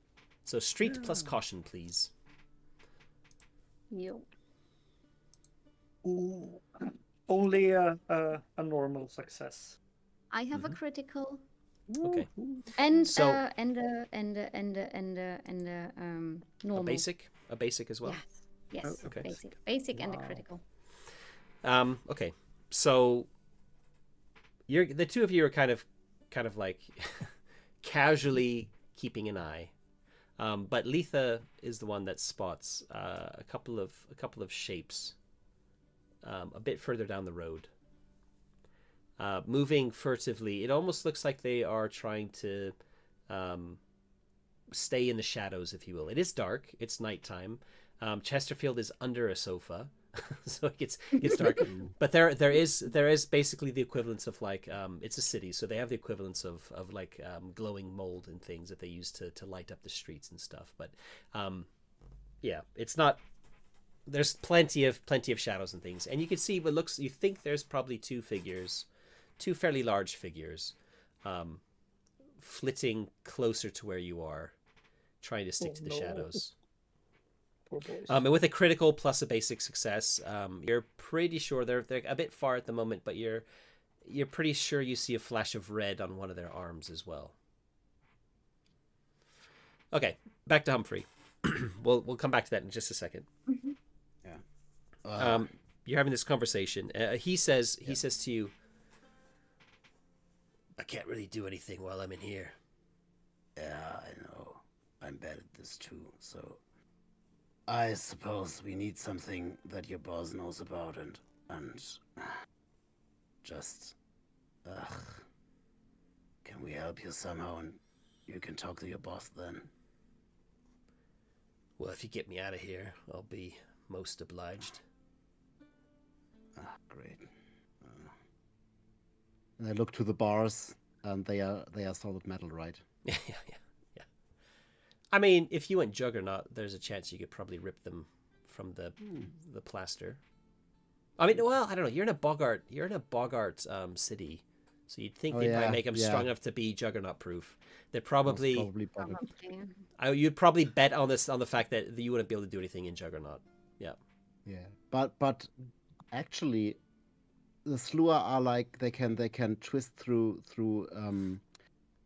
cavities, like they are very nimble, sort of. Or did I get something wrong about that? No, they have I can take damage. no. They can take the damage. They have correct. They have the very thick blood. Yeah, they're kind of Yeah. like mostly immune to most poisons, and yeah, they can shrug off a lot of physical damage as well. Yeah, I I thought think so. it was one of the other ones that I think are anyway. Yeah. Yeah, I thought so. We'll see what I can do, mate. Anyway, so we get you out, I guess, and we can speak to your boss. Right. You get me out of here, and we can talk about whatever it is you want to talk with my boss about. I'm sure he'll be most obliged for helping get me out of here. Thing is with deals, my friend. Not setting what you get, not defining what you get, can bring me in greater shits. So, we get you out. We talk to your boss about the thing we need, right? No harm done. What do you need? Sort of a map. Humphrey is not very good at being subtle, and he's also slightly drunk, so... Yeah. A map? What kind of a map? Page. Some gibberish about, like, Bureau the Orgonaut or something like this. Like the hero scholar thing of fairy tales, and I don't know. He doesn't laugh. That's just me laughing. It's okay. The scholars are mad about this shit. Not as mad as well. Yeah, we're kind of interested in this. Of like scientific value, I suppose.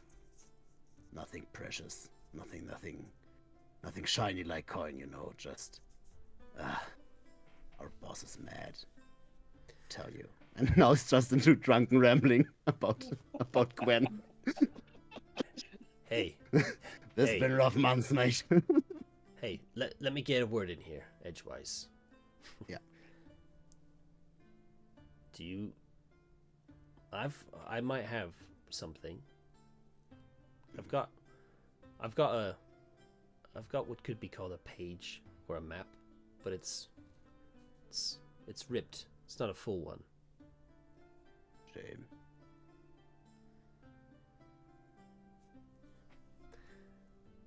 So yeah, is this? What? I don't know. I don't know who this person you're talking about is. I can't read the thing. It's in no language. It's not in Slugan, and I can't read any other languages. Yeah. Well, I think it's as good as any. Yeah. So, where you got it here with you, or something hidden? If I had it here with me, the sheriff would have it. No, I've got it. Can't read I've got either, it hidden. can he? It's hidden somewhere. Yeah. All right. You can get me out of here. I'll consider it a just payment for your services. Well, kind of risky for a piece of old soggy paper, but yeah. What shall we do? We'll stop I there. think we. Stop there for a second because the two figures are getting closer now, and as they're you're kind of watching for them now, and it's definitely the two boggarts from the bar, and one of them is indeed carrying a bottle. You can see now. Great. Okay. So they're going to do this now. I will kind of scoot over to Santiago and tell him, and also signal to Humphrey that someone is coming. Mm-hmm. But also, yeah, I'm going to scoot over to Santiago and directly tell him. Friends of the bar from the bar are approaching, and it seems like they want to throw another bottle. Oh, They not definitely now. would have been able to see probably all three of you as well, because you were Yeah. you weren't trying to be like hiding yourselves. Letha, are you pointing them out for me as well? Yeah, sure. Yeah. Let's go talk to them. I walk over. Okay. What does Humphrey want? Do you want to keep talking to the guy, or do you want to? Yeah, Humphrey is in a bit of a social stalemate because he's very sure this is the thing he wants. They need, Gwen needs. But on the other hand, he doesn't want to let him know that this is exactly the thing they need. Yeah. so otherwise he could use it as a leverage. So I mean, he's kind of said if you can get him out of here, then he'll give it to you. Yeah. And he's just circling around a little bit, and then, you know what? Never mind. We'll do this. And knocks on the stone, and well, we see how it unfolds with Santiago and Letha Okay. and the others. As the two of you approach, they stop. They kind of stop and try and fade into the nearest shadow that they're near. Good evening. Shh. What are you doing here? Getting a bit more wasted. Letha's pretending to be a lot more drunk than she actually is. Santiago looks down towards her and says, "We're trying to have a conversation with somebody inside and getting people, helping people. Look, if you don't want to get involved in something that's gonna probably escalate very quickly, I suggest the lot of you get out of here. It's the younger one that says that. Yeah. The other one, the one with the armband, looks like he's trying to light a tinder box. Just give us a little minute, okay? Before you do that. The one trying to light it kind of pushes his friend towards you, so he's kind of like between him and you, and keeps trying to strike it like with the bottle like tucked under his armpit. Yeah. We need to get a friend out. I don't know that. Sorry. We need to talk to a guy in there. I'm not sure we have succeeded at yet. If you light that and throw that at the moment, you're gonna sabotage more than just your actions. And I would love to dance again, but I don't have the time. Look, this will be over in a minute. They'll put the fire out. It's more about sending a signal. Yeah, okay. It's just let it happen. Just let it happen, mate. Yeah, but we could perhaps, do something together, make it more efficient. The one trying to light his thing is stops for a second when you say that, and kind of pushes the other one to the side. What have you in mind? Oh, well, I'm looking over. Is Humphrey still standing over talking by the wall? No, Humphrey is now kind of approaching you. Approaching. Yeah. But also try to be casual about it. Yeah, cool. We need just to hear what our friend here decided, and then depending on that, we can either help you or you just let you throw your bottle and burn a piece of stone. Well, what are you doing? Yeah. What are you doing? Scrawny. We're working. Scrawny one. He points over at Humphrey. That one. Oh yeah. Sorry, Jakob's just chewing something. Everything's good. So... Hey, that's no. His name is not Scrawny. It's Jolly. He's very happy guy. Comes over to you, just looking at the other two. What are you lot doing here? And tipping his head, sort of. Yes. Looks to Letha, looks to Santiago, looks to the other two and said, "You don't happen to have any friends in there?" Pointing to the cells. No friends in there, mate. As if you had any. So, we need to get this man out there. We need to get this guy out. Oh, Yeah. this is what we're doing now. My friend. And he's heading over to the big one. You're in for a ruckus. Nah.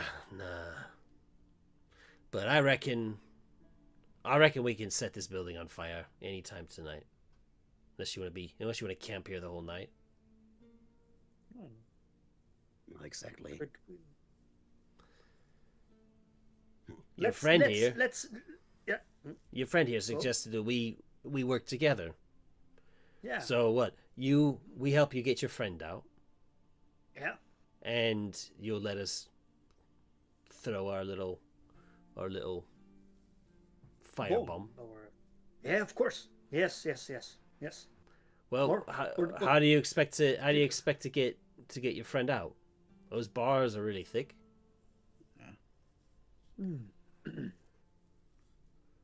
Well, And do we have any strong mice or stuff like that? That's a classical thing. Or lots of friends. You have a very pretty mouse. I wouldn't say it's particularly. I mean, it did pull a coach, so it is relatively strong. But it's not the household equivalent of like an ox. No, it's more like a horse equivalent. So relatively strong, but not strong enough to probably rip the bars off of a building. But how? If I remember, how looked the ceilings of the cells? Were they also solid? Let's say that they were kind of like wooden, potentially wooden ceilings. The fronts. So I'm trying to picture. In my head, I'm picturing it very much like a marshal's jail at the back of like a marshal's office in a western. Yeah. So it's kind of like the entire wall is made of bars, and there were multiple cells where the walls between the cells were made up of bars, but it's got like just a normal ceiling, and it's got a stone wall to prevent people from breaking people out. And high windows with these bars set in them, and the bars on the outside are quite thick. As I said, they're probably reinforced somehow into the stonework to prevent juggernauts doing their thing, because that would make sense. So, and I suppose the ceilings are so high that the juggernaut could not escape through yeah, it? if we let's actually look at the map of Chesterfield very quickly, and you can And actually see while- the sheriff's office is on there. It's got like this veranda. Yeah. It kind of looks like it might even be made of wood. The building. Yeah. What do we want to go And with? then I'm could happy to kind of go with whatever. It kind of looks like the city's architecture is a little bit more based around some sort of like medieval European style a bit. I mean, the sheriff's office, I guess, is kind of why it reminds me of a western. It does kind of. Yeah. It looks like the tavern / brothel in a western town. They have these like verandas. They're 2-story, that sort of thing. That's what it kind of reminds me of, and that's wooden to me. It doesn't seem to be like it's made out of stone. So I'm happy to say it's made of wood, but doesn't make a lot of sense. Let's say that it's stone. It's the lower half of the building, the first floor of the building, is stone, and then the upper half is wooden. All right. Maybe, or something along those lines. Yeah. Okay. So the My ceiling friends- of the cells is also wooden, right? Yeah. Or is it also made of stone? The what? Sorry. The ceiling of the cells are they ceilings also were made wooden. of stone? The ceilings all right, were made of okay. wood. Yeah. All right. Okay. First of all, my friends, my 4 friends here, let's back up a bit and make a plan, not standing within eyesight of our target, right? I'm not saying I've done this before, but it's a bad idea standing here planning. Let's just actually. I've just realized we haven't taken a little comfort break. I need the loo. So can we take like a what do people want? 5 minutes? 10 minutes?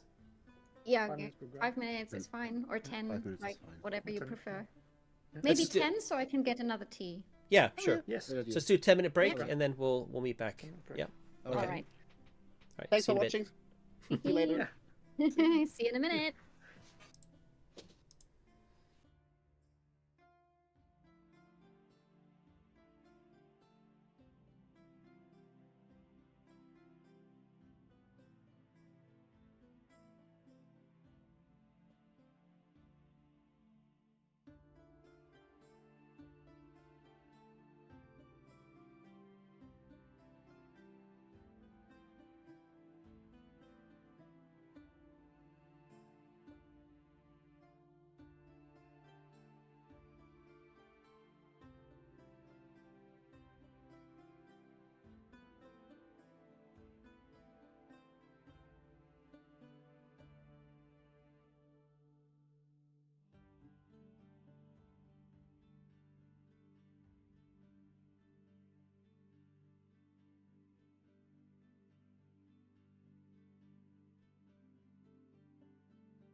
All right, we're back. All right. So plans are being hatched. Yes. So we ended up with me saying, let's not plan just outside where we can be seen. Could we back up a bit? Yeah. Yeah, they're willing. They're kind of on board now. There's no rule needed or anything. You've already proven your dominance over them, right? Yeah. So you now have two reluctant allies. Yeah, hi everyone. Welcome back. So yeah, fading into deeper into the shadows. That's fine. In fact, you probably move down a little ways till you find like a proper alleyway type of thing, rather than where you've just been talking. Perfect. So Humphreys, so I can get two of us inside to the cells. Okay. That's fantastic. How do you do that? What I say, I catched someone who said he wants to set a building on fire, like a different building, not here. Maybe they and then look into Letha for aid. Like the two of them look at each other like, hold on. to draw him out, like, you know. No, not you. Like, just to draw some of them out to, I don't know, not the university, anything else. Like, how many people are actually in there? I mean, it seems not that big, so... You'll know that the sheriff doesn't live there. No one lives there. And the sheriff doesn't ever do night shifts. So there's going to probably be about... It could be anywhere from... some of them are meant to be doing patrols. There's usually meant to be two of them out on patrol. There should be at least one person keeping an eye on the prisoners. And there might be one or two others inside. So assuming nobody's on patrol... assuming the two are on patrol that should be on patrol, there could be anywhere between 1 and 3. And I'm going to leave it up to a dice roll to figure out exactly how many when you eventually get inside. So... All right. Yeah. Nice. Yeah. A nice D3 roll. Shouldn't be more than 3 if there is not a patrol change. So we can pass it right up. I can meet myself and another one of us inside.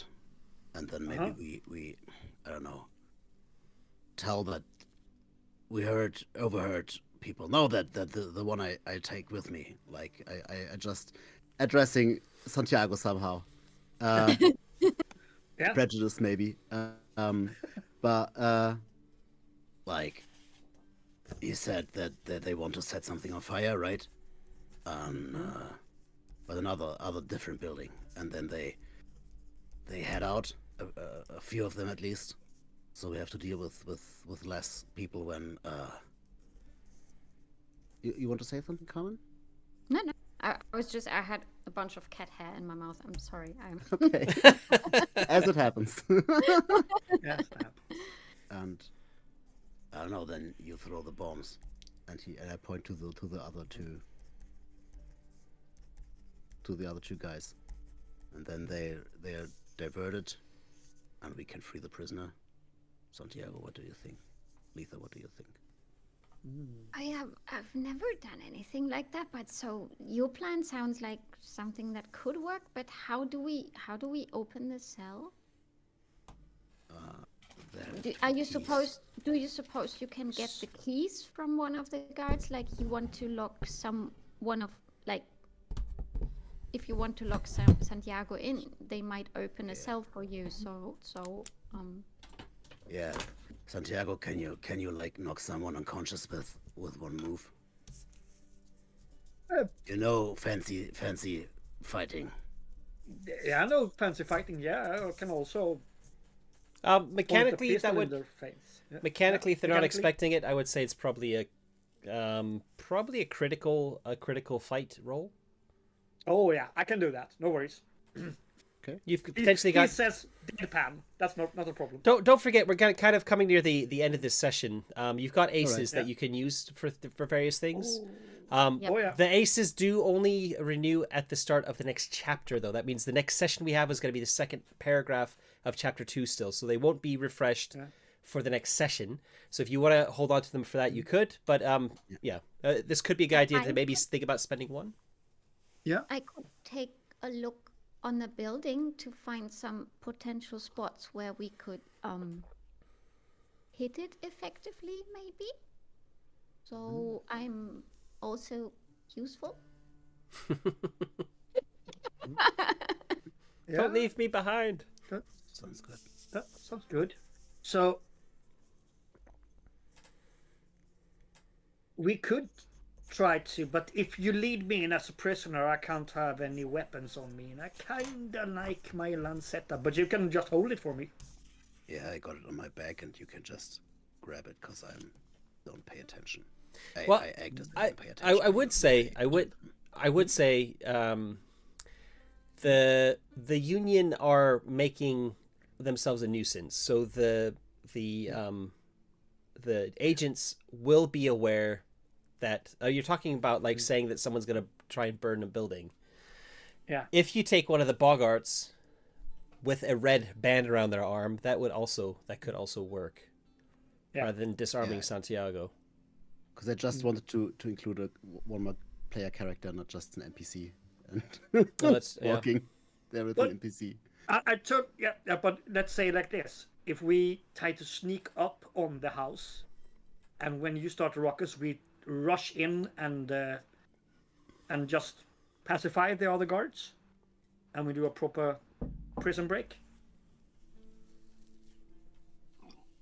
This is yes. If one of the little guys, one of the Union guys, just wants to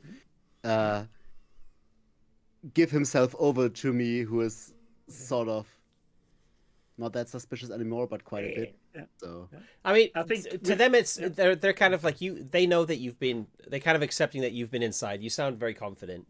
yeah, but I worked for the law, so. But they're kind of, they saw you hanging around outside like one of the cells, which is obviously, if you were working for them, why would you be doing that? They're kind of on board. We're just going to make it easy and say that they're on board. We don't need to like try and convince them anymore. I think Santiago might say something like, wouldn't this be an epic story to tell at the bar tomorrow evening?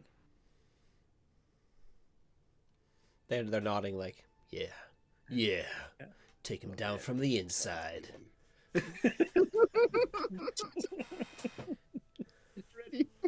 The bigger one with the band around his arm says, "I'll do it." Okay. He's got a kind of funny American. I'll do it, yeah. I'm terrible with accents. I shouldn't really be trying it. Anyway. All right. And Letha, you said something about weak spots. Do you know how I'm you could good get close to the place, or at spotting details and weak spots. So this is something I can do. Cool. So shall I have a look around on the building and see if I find something? Yes. Or Yeah, you're going to spend an ace for that, yeah? I'm going Carmen? to spend an ace for this, of course. I'm going to spend an ace for this. I'd recommend spending your diamond, because then you have your I spade do. free for That the is- other one. Yes, that is exactly what I want to do. Yeah. Okay. So we take the sharp eye to let it know that it's been used, Yep. and then up a little bit. You've got the various aces up your sleeve.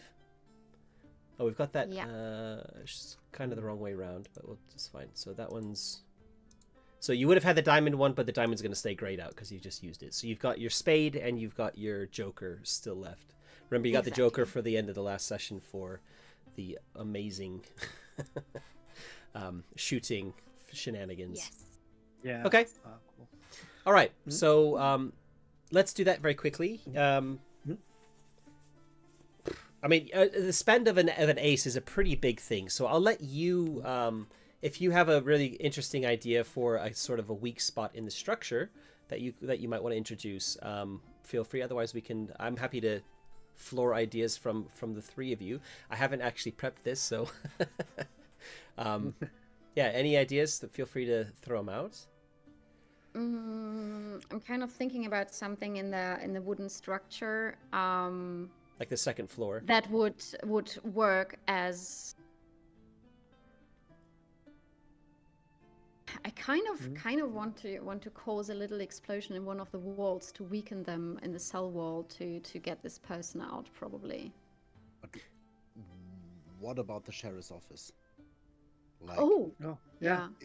I know where the window is, and You've been in the sheriff's office because after they brought you there when he was basically like convincing you to work for him.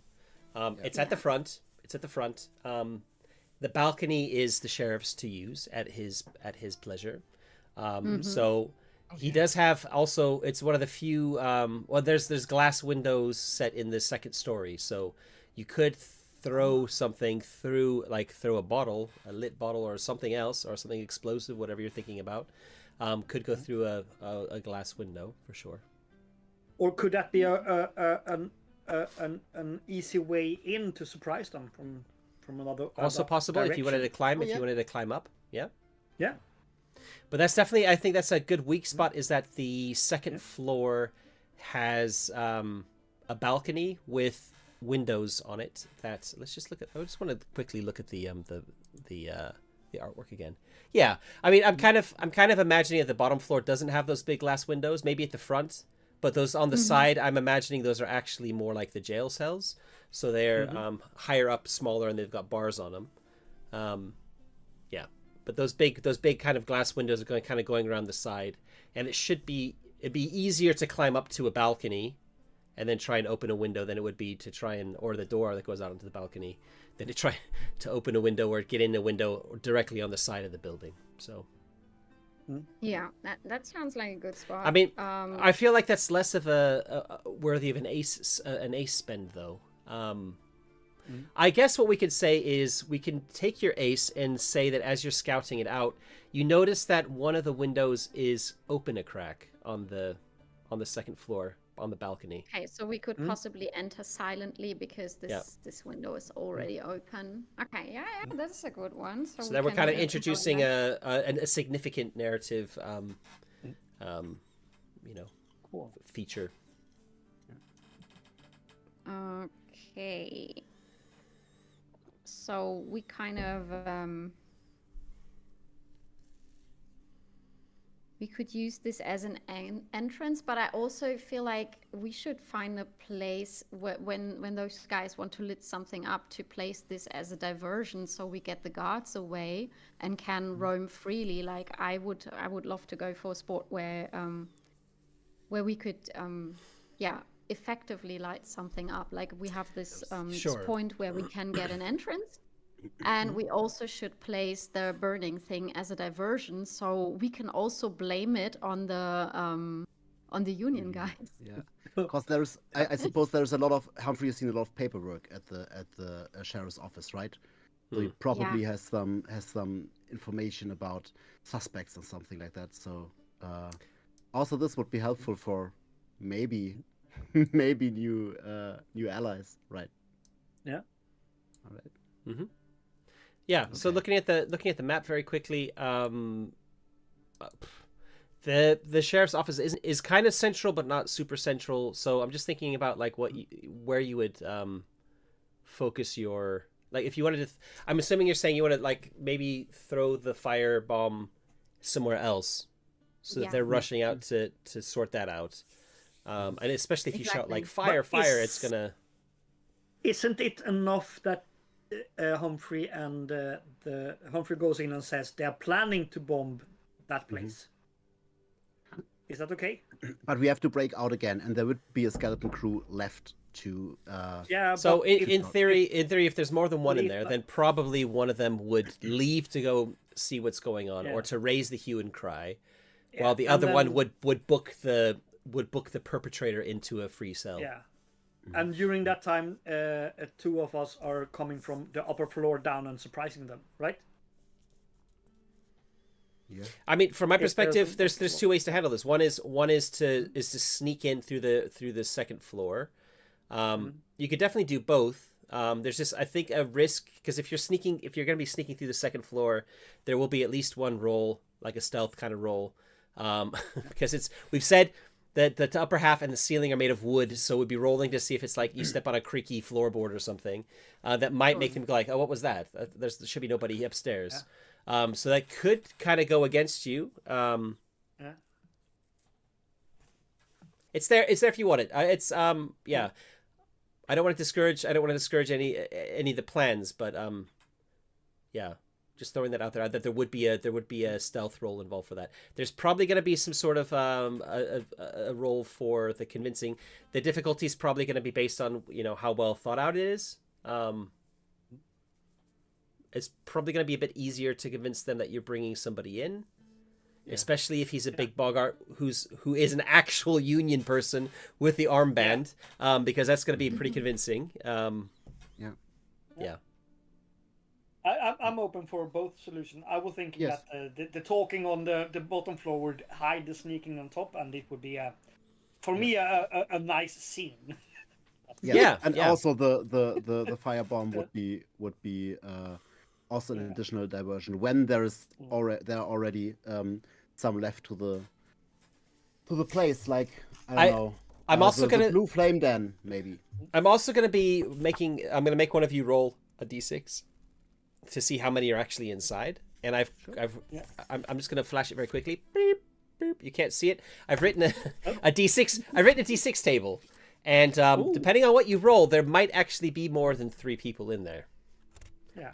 So, if that's the case, then it might be useful to have somebody going through the window, just in case there happens to be, for whatever reason, more than 3 agents. Santiago goes, I think we need some sneaking from atop, jumping down the stairs. I think that's important. Seems like something you could do. I could try. Yeah, I would be fun. I mean, the last time I jumped somewhere, I went ass first, so... That was also very distracting, though. It also hurt. That actually helped. And I'm guessing the 2 union guys goes, what happened? I mean, looking at your stats, both Litha and Santiago are very sneaky. In fact, all 3 of you are. Litha is actually the sneakiest, but Santiago also has the acrobatic trait, which could come in handy if you're like jumping from something or you're breaking a fall. He might do that. So just kind of throwing out that would be the role I would be asking for would definitely be street plus illusion. Yeah, okay. Sorry, illusion, not illusion. Really good at that. Yeah, and that would be 5 dice for me. So yeah. Mm-hmm. Kind of okay with that. I would probably ask for a roll first to determine how many are inside, and that would determine the difficulty too. Obviously, if there's only one or 2 in there, then it will be easier than if there's 5 or 6. And the yeah, go on.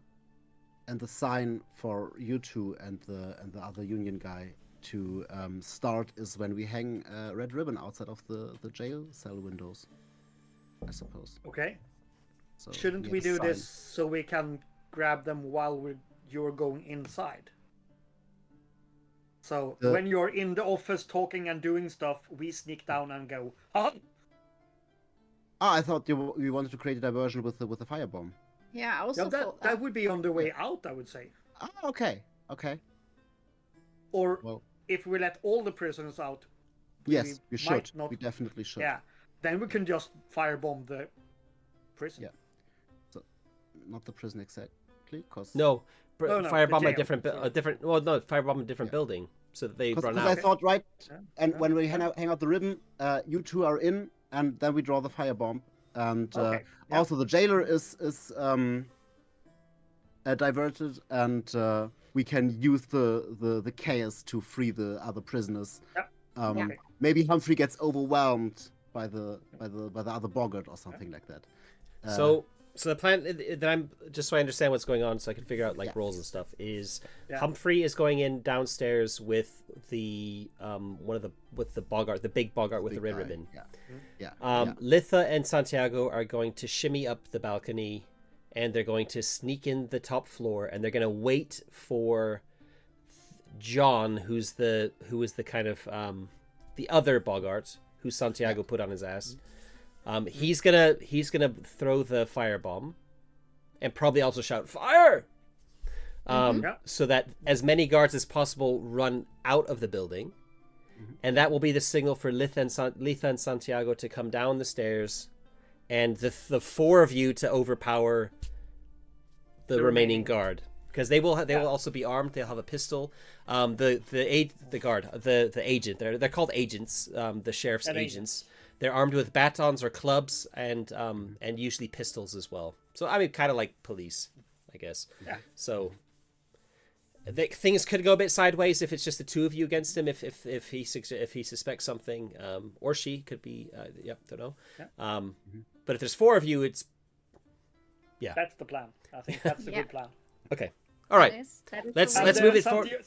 Santiago goes up to John before and grabs him by the hand and leans over and says, "My name is Santiago Gracia Wilfredo Eduardo Ramirez Villar. So don't feel ashamed that you fell on your arse." He kind of nods like, okay. All right, mate. All right. I don't remember half those names. Santiago Ramirez Villar something. I missed a few, sorry. But yeah. All right. Yeah. All right. All right, Mr. Villar. Let's do this. Yes. Okay. So Let's do this. they split themselves. One goes you agree which building should be done. There's a rich merchant who's not too far away who Not part of- contain, right? part of the problem with society, right, as far as they're concerned. Yeah. So that building deserves to be burned. They don't want to kill anyone, right? They're very clear about this. They're gonna set the fire, and then they're gonna raise the fire, because they're making it. For them, it's all about making a point. It's also far enough away that it's any guards or any agents that come to try and help put the fire out will be far enough away that you can sneak out of the sheriffs. Okay, he goes trotting off to give you about 5 minutes before he's gonna set the fire, or 3 minutes or however many, whatever you agree a time. We don't need to 5 worry minutes about is it. good. It's fine. We'll just Okay. it's a good plan. Yeah. Okay. Did you have an So we idea? could, yeah, I just wanted to do the thing with the ribbon, just so he knows this is a sign to set the fire. Because when I send guards out, they shouldn't run across him, You're gonna send guards out for because you're saying there's gonna be a fire. Yes, and they should go there to interrupt them setting fire to the warehouse or the merchant, right? Ah, okay. Yes. Okay. This was the plan, to reduce their numbers even more.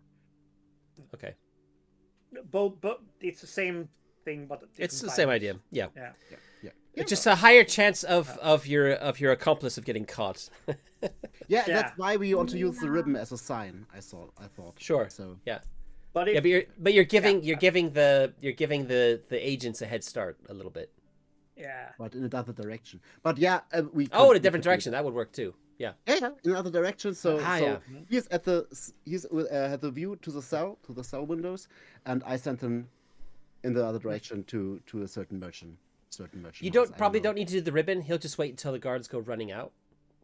Yeah. Okay, Yeah, we sure. probably That do saves you that. having to tie a That's ribbon, which inefficient. might seem a little bit suspicious. Yeah. Yeah. Okay. Yeah. Let's do this. So Right. that's fun. Okay. So you're gonna wait until they're up the top, I imagine, or Yeah. however it works. Sweet. Maybe it's happening simultaneously. Maybe as you're walking in and opening the door, all attention is on you while they're kind of off to the sides, out of sight. Any sounds might be muffled by the door opening and closing and stuff like that, and you talking. So I don't really, I think, need a roll from you to climb up the balcony. It looks from my from looking at the map again. There's all these beams and stuff, and maybe what we could do, let's actually have a roll, because what we can say is maybe the number of successes is how well you, or how quickly and how well you are able to shimmy up the up the balcony. So we'll Yep. go Is it- with Street and dexterity. If it's athletics. It's absolutely athletics Oh, yeah, that's the plus probably street. because you're acting secretly and stealthily. So it's street plus athletics. Okay. Okay. That's okay. That's fine. So street athletics. Did I need to check? Do I have a free reroll for this?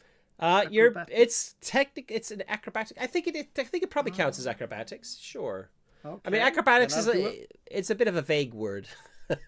Yeah, it is. But in role playing Is it games, for me, okay? I'm happy for this to be, because why not? 4 of a kind. Is that extra good? That's extreme, right? What it, 4 of a kind is extreme. 4 of a kind. 4 of a kind is extreme. Yeah, let's look at Letha. Yeah, okay. I have 2 basics. Okay, all right. So Letha is climbing up kind of quite ably and gets to the top of the balcony. Makes maybe a little tiny bit of like there's like a little bit of a scuffing sound, but it's with 2 basic successes. It's happening at the same time that Humphrey is pushing this other guy through the front door, so it's definitely hidden.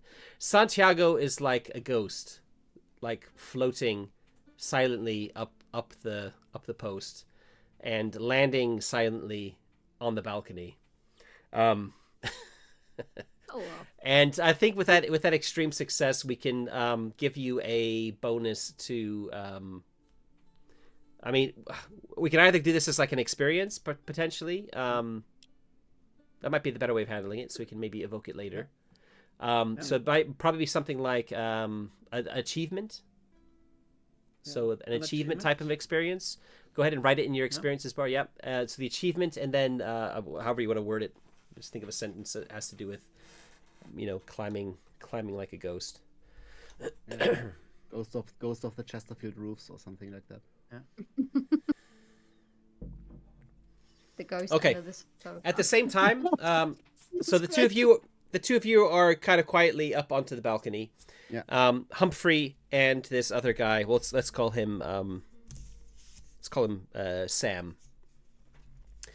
You push Sam through in front of you, and why don't you give me, Jakob, give me a D6 roll, please. Yes, I would reckon I have something blue.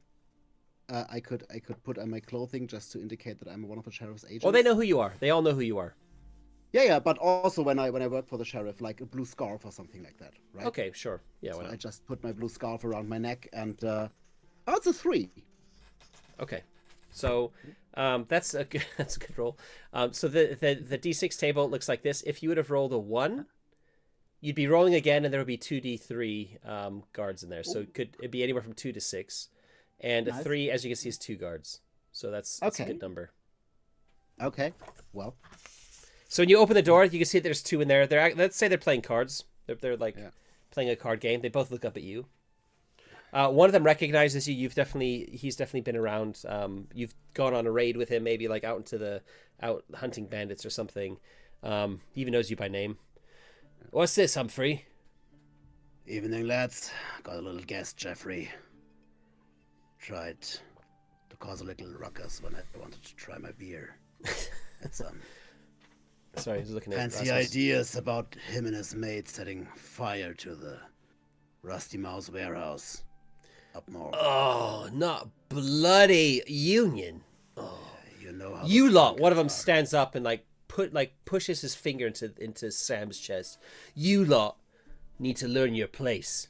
Then he grabs him by the scruff of his shirt, and says, "Right, in a cell with you." And the other one stands up and says, "If they're planning to set a fire, what should I do?" And the other one says, You guys go out there, check it out. I think they're trying to something tonight. I'll bring it to the cell.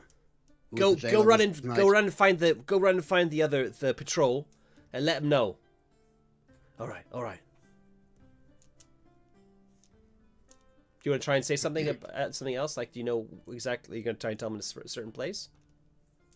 Oh, just said they're doing something this night, and they seemed, they are drunk and eager. Shouldn't lose any time. Who's got the night shift at the cells? Winfrey. That's me. The one who's got his Right. is pulling Sam by the shirt. All right. Let's get him in. Let's do the paperwork. Okay, the other one Off goes. you runt.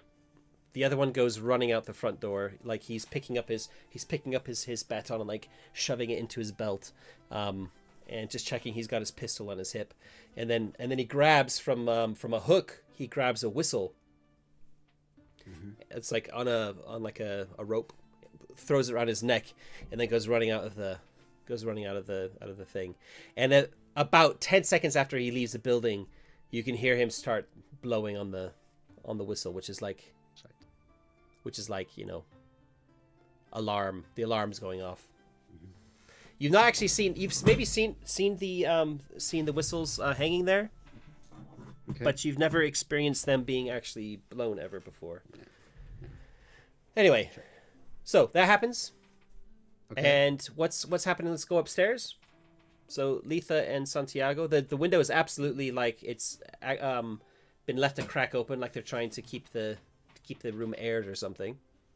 It's very easy to slide it open. It's kind of doesn't make a lot of noise. Santiago bows for Letha to go first. She will shimmy in and try to be as silent as she probably can and not make the stairs creak. Yeah, I don't normally ask for multiple rolls, but this is a different roll.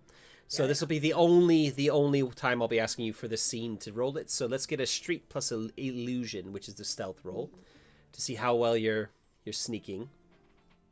Ooh, that's 6 dice for me. That's fine. She said confident. Only 5. Only 5 for me.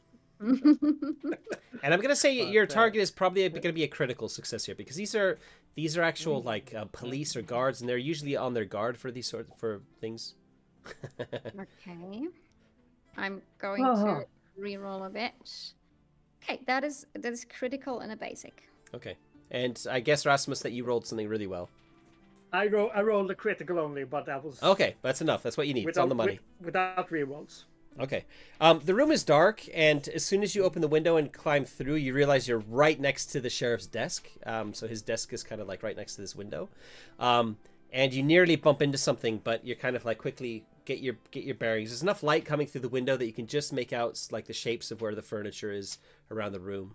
Not that there's a lot of furniture, of course.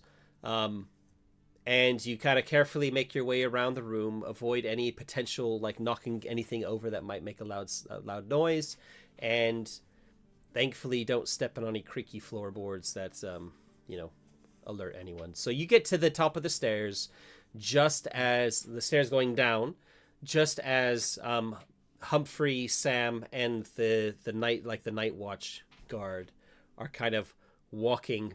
You can just see like the sides of their arms at the bottom of the stairwell walking past, like away from you towards the back of the building.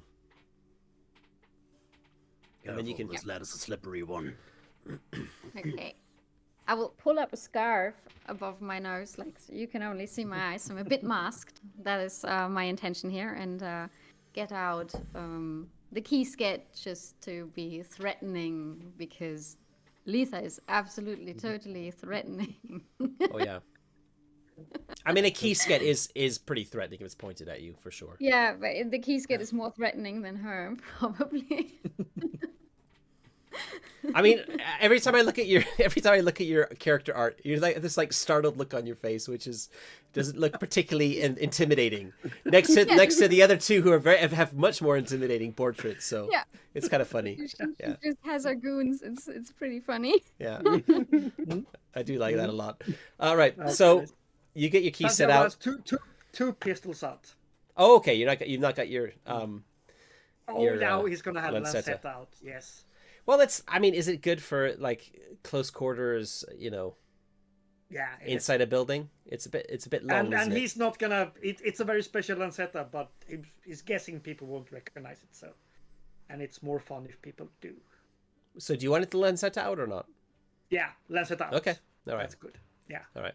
Pistol and Lancetta. Oh, right. So, pistol in one hand, Lancetta in the other. All right. So we're okay. All right, we're dual wielding. Okay, all right. Okay, she will let Santiago, of course, go first because he's close combat fighter, and she's basically a sniper, so she will hang back and just Yeah, you're still there. being sneaky. They're in front of you now, so Humphrey is actually between you and the guard, and so it's Sam in the front, the guard kind of just behind him, like pushing him towards the cell.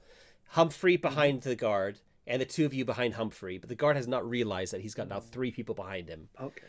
He opens the cell, pushes Sam in, and then when he turns, that's when the 3 of you are. Yeah. He's just like turns and like freezes in place. Sam turns around as well, and like he had his hands behind his back with, I guess maybe he had some like some rope very lightly like tied around his hands. He just like pulls his hands out, and he's like, and he crosses his hands like, or crosses his arms like, yeah, gotcha. And the guard or the agent says just. Shit. What's up? Isn't a ghost? Just lock the damn door, mate. And the key is inside the cell door. Yeah. Yep. And it looks like this is. There's only one, right? There's only one key. It's not like there's a different key for every cell. Yeah. All right. Amazing. And I'm with my back to the other, so I don't see them. I just see us. Just close your mouth, man. Lock the damn door, and I just grab the keys. The keys. Yeah. Are you gonna lock the guard into the cell? No. I'm just playing the good. I'm just playing the cop who doesn't have a clue. I'll tap Humphrey on the shoulder and says, No. Guard in cell. Prisoners outside. Shit. Okay, so I see what's happening. So Humphrey, you're pretending to still be slowly turning. Yeah. A good guy. A good guy. Yeah. Or the Bogart eats a bullet. I'm looking Santiago in the eyes and just making. Sorry, I kind of misread that then. So does Sam actually pull his hands out and cross his arms, or is he actually properly bundled up like you would have actually been bringing him properly? Oh yeah, we can have Santiago with his lancetta just cut the ropes very easily too. We should keep the masquerade. This would be my okay. Yeah. Then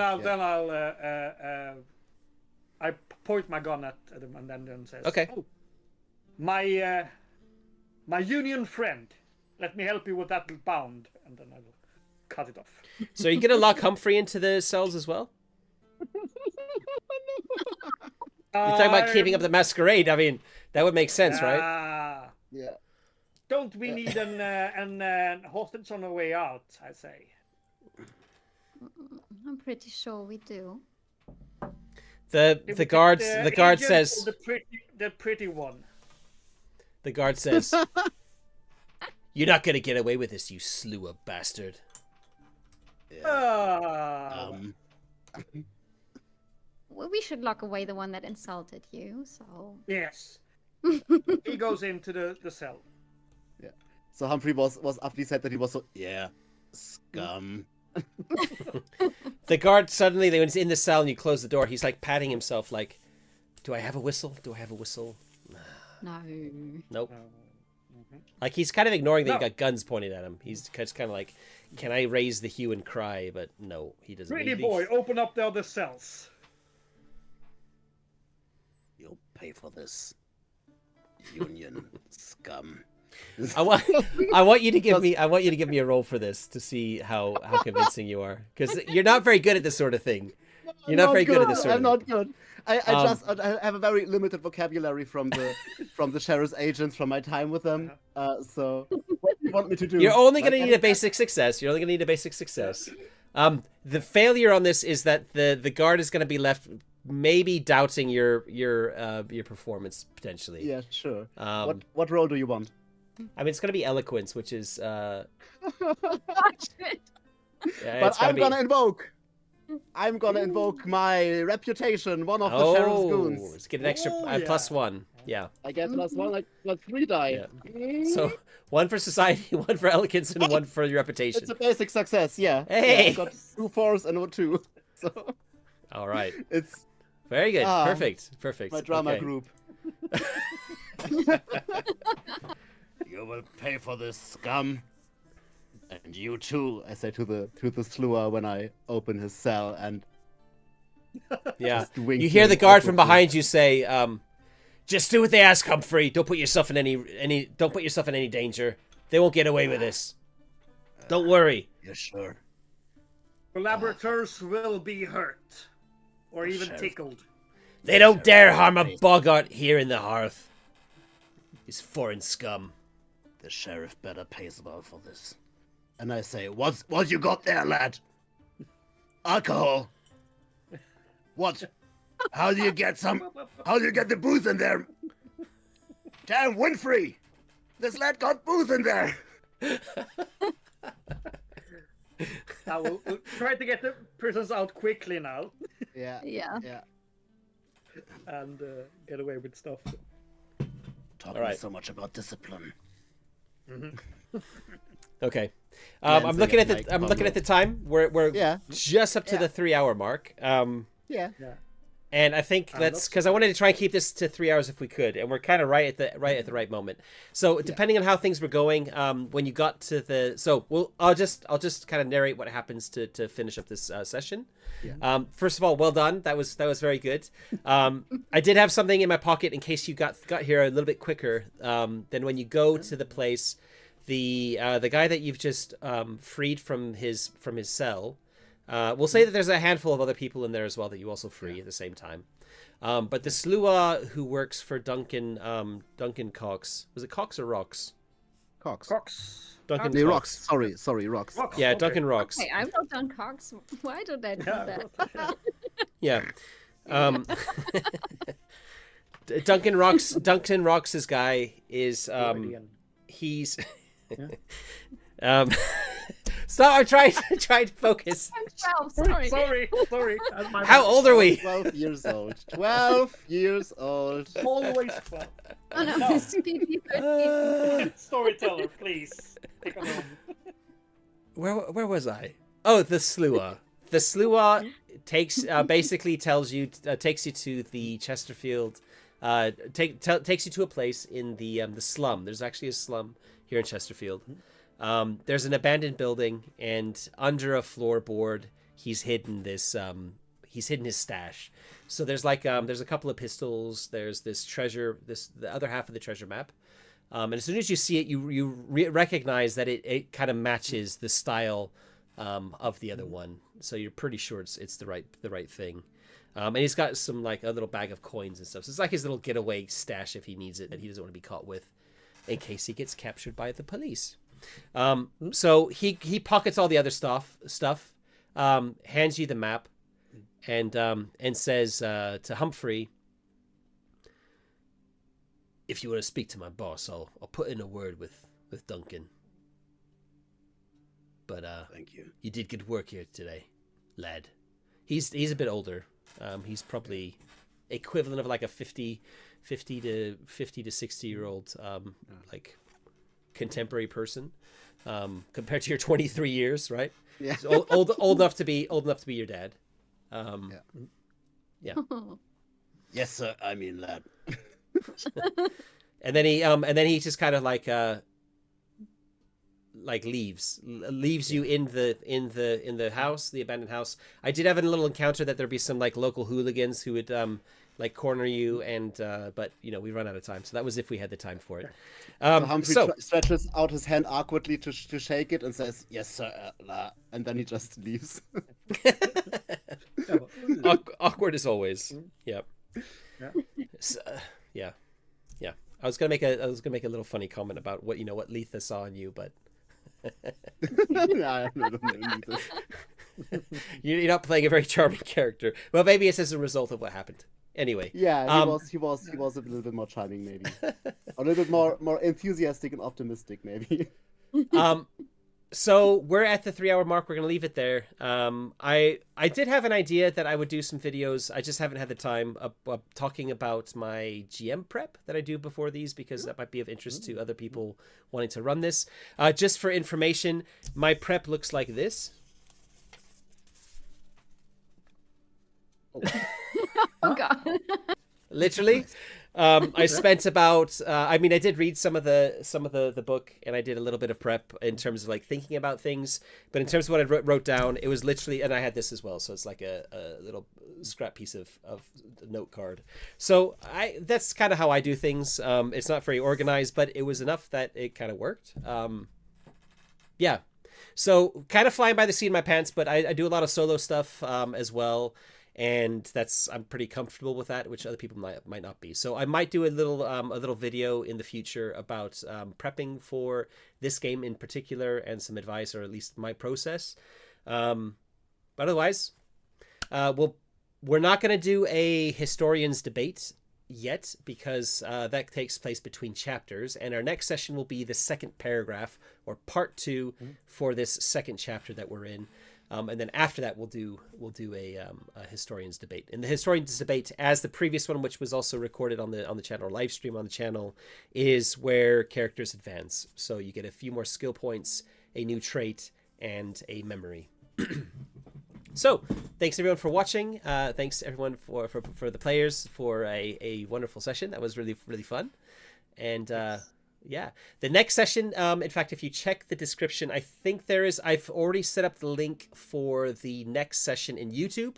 So you can go there now, click on the notify button to get notified when it goes live, if you want to watch it live. And yeah, there's a schedule I think I've added for the next couple of sessions as well. But we should be running, as long as nobody's ill, we should be running every 2 weeks now until the end of time. Yeah, so we're in a 2 weekly schedule now. Will never get rid of us. No, yeah. no, we stay. So join us in 2 weeks if you're free at the same sort of time, and we'll catch you then. So thanks everyone. Bye-bye. Thanks for watching. See ya. Bye.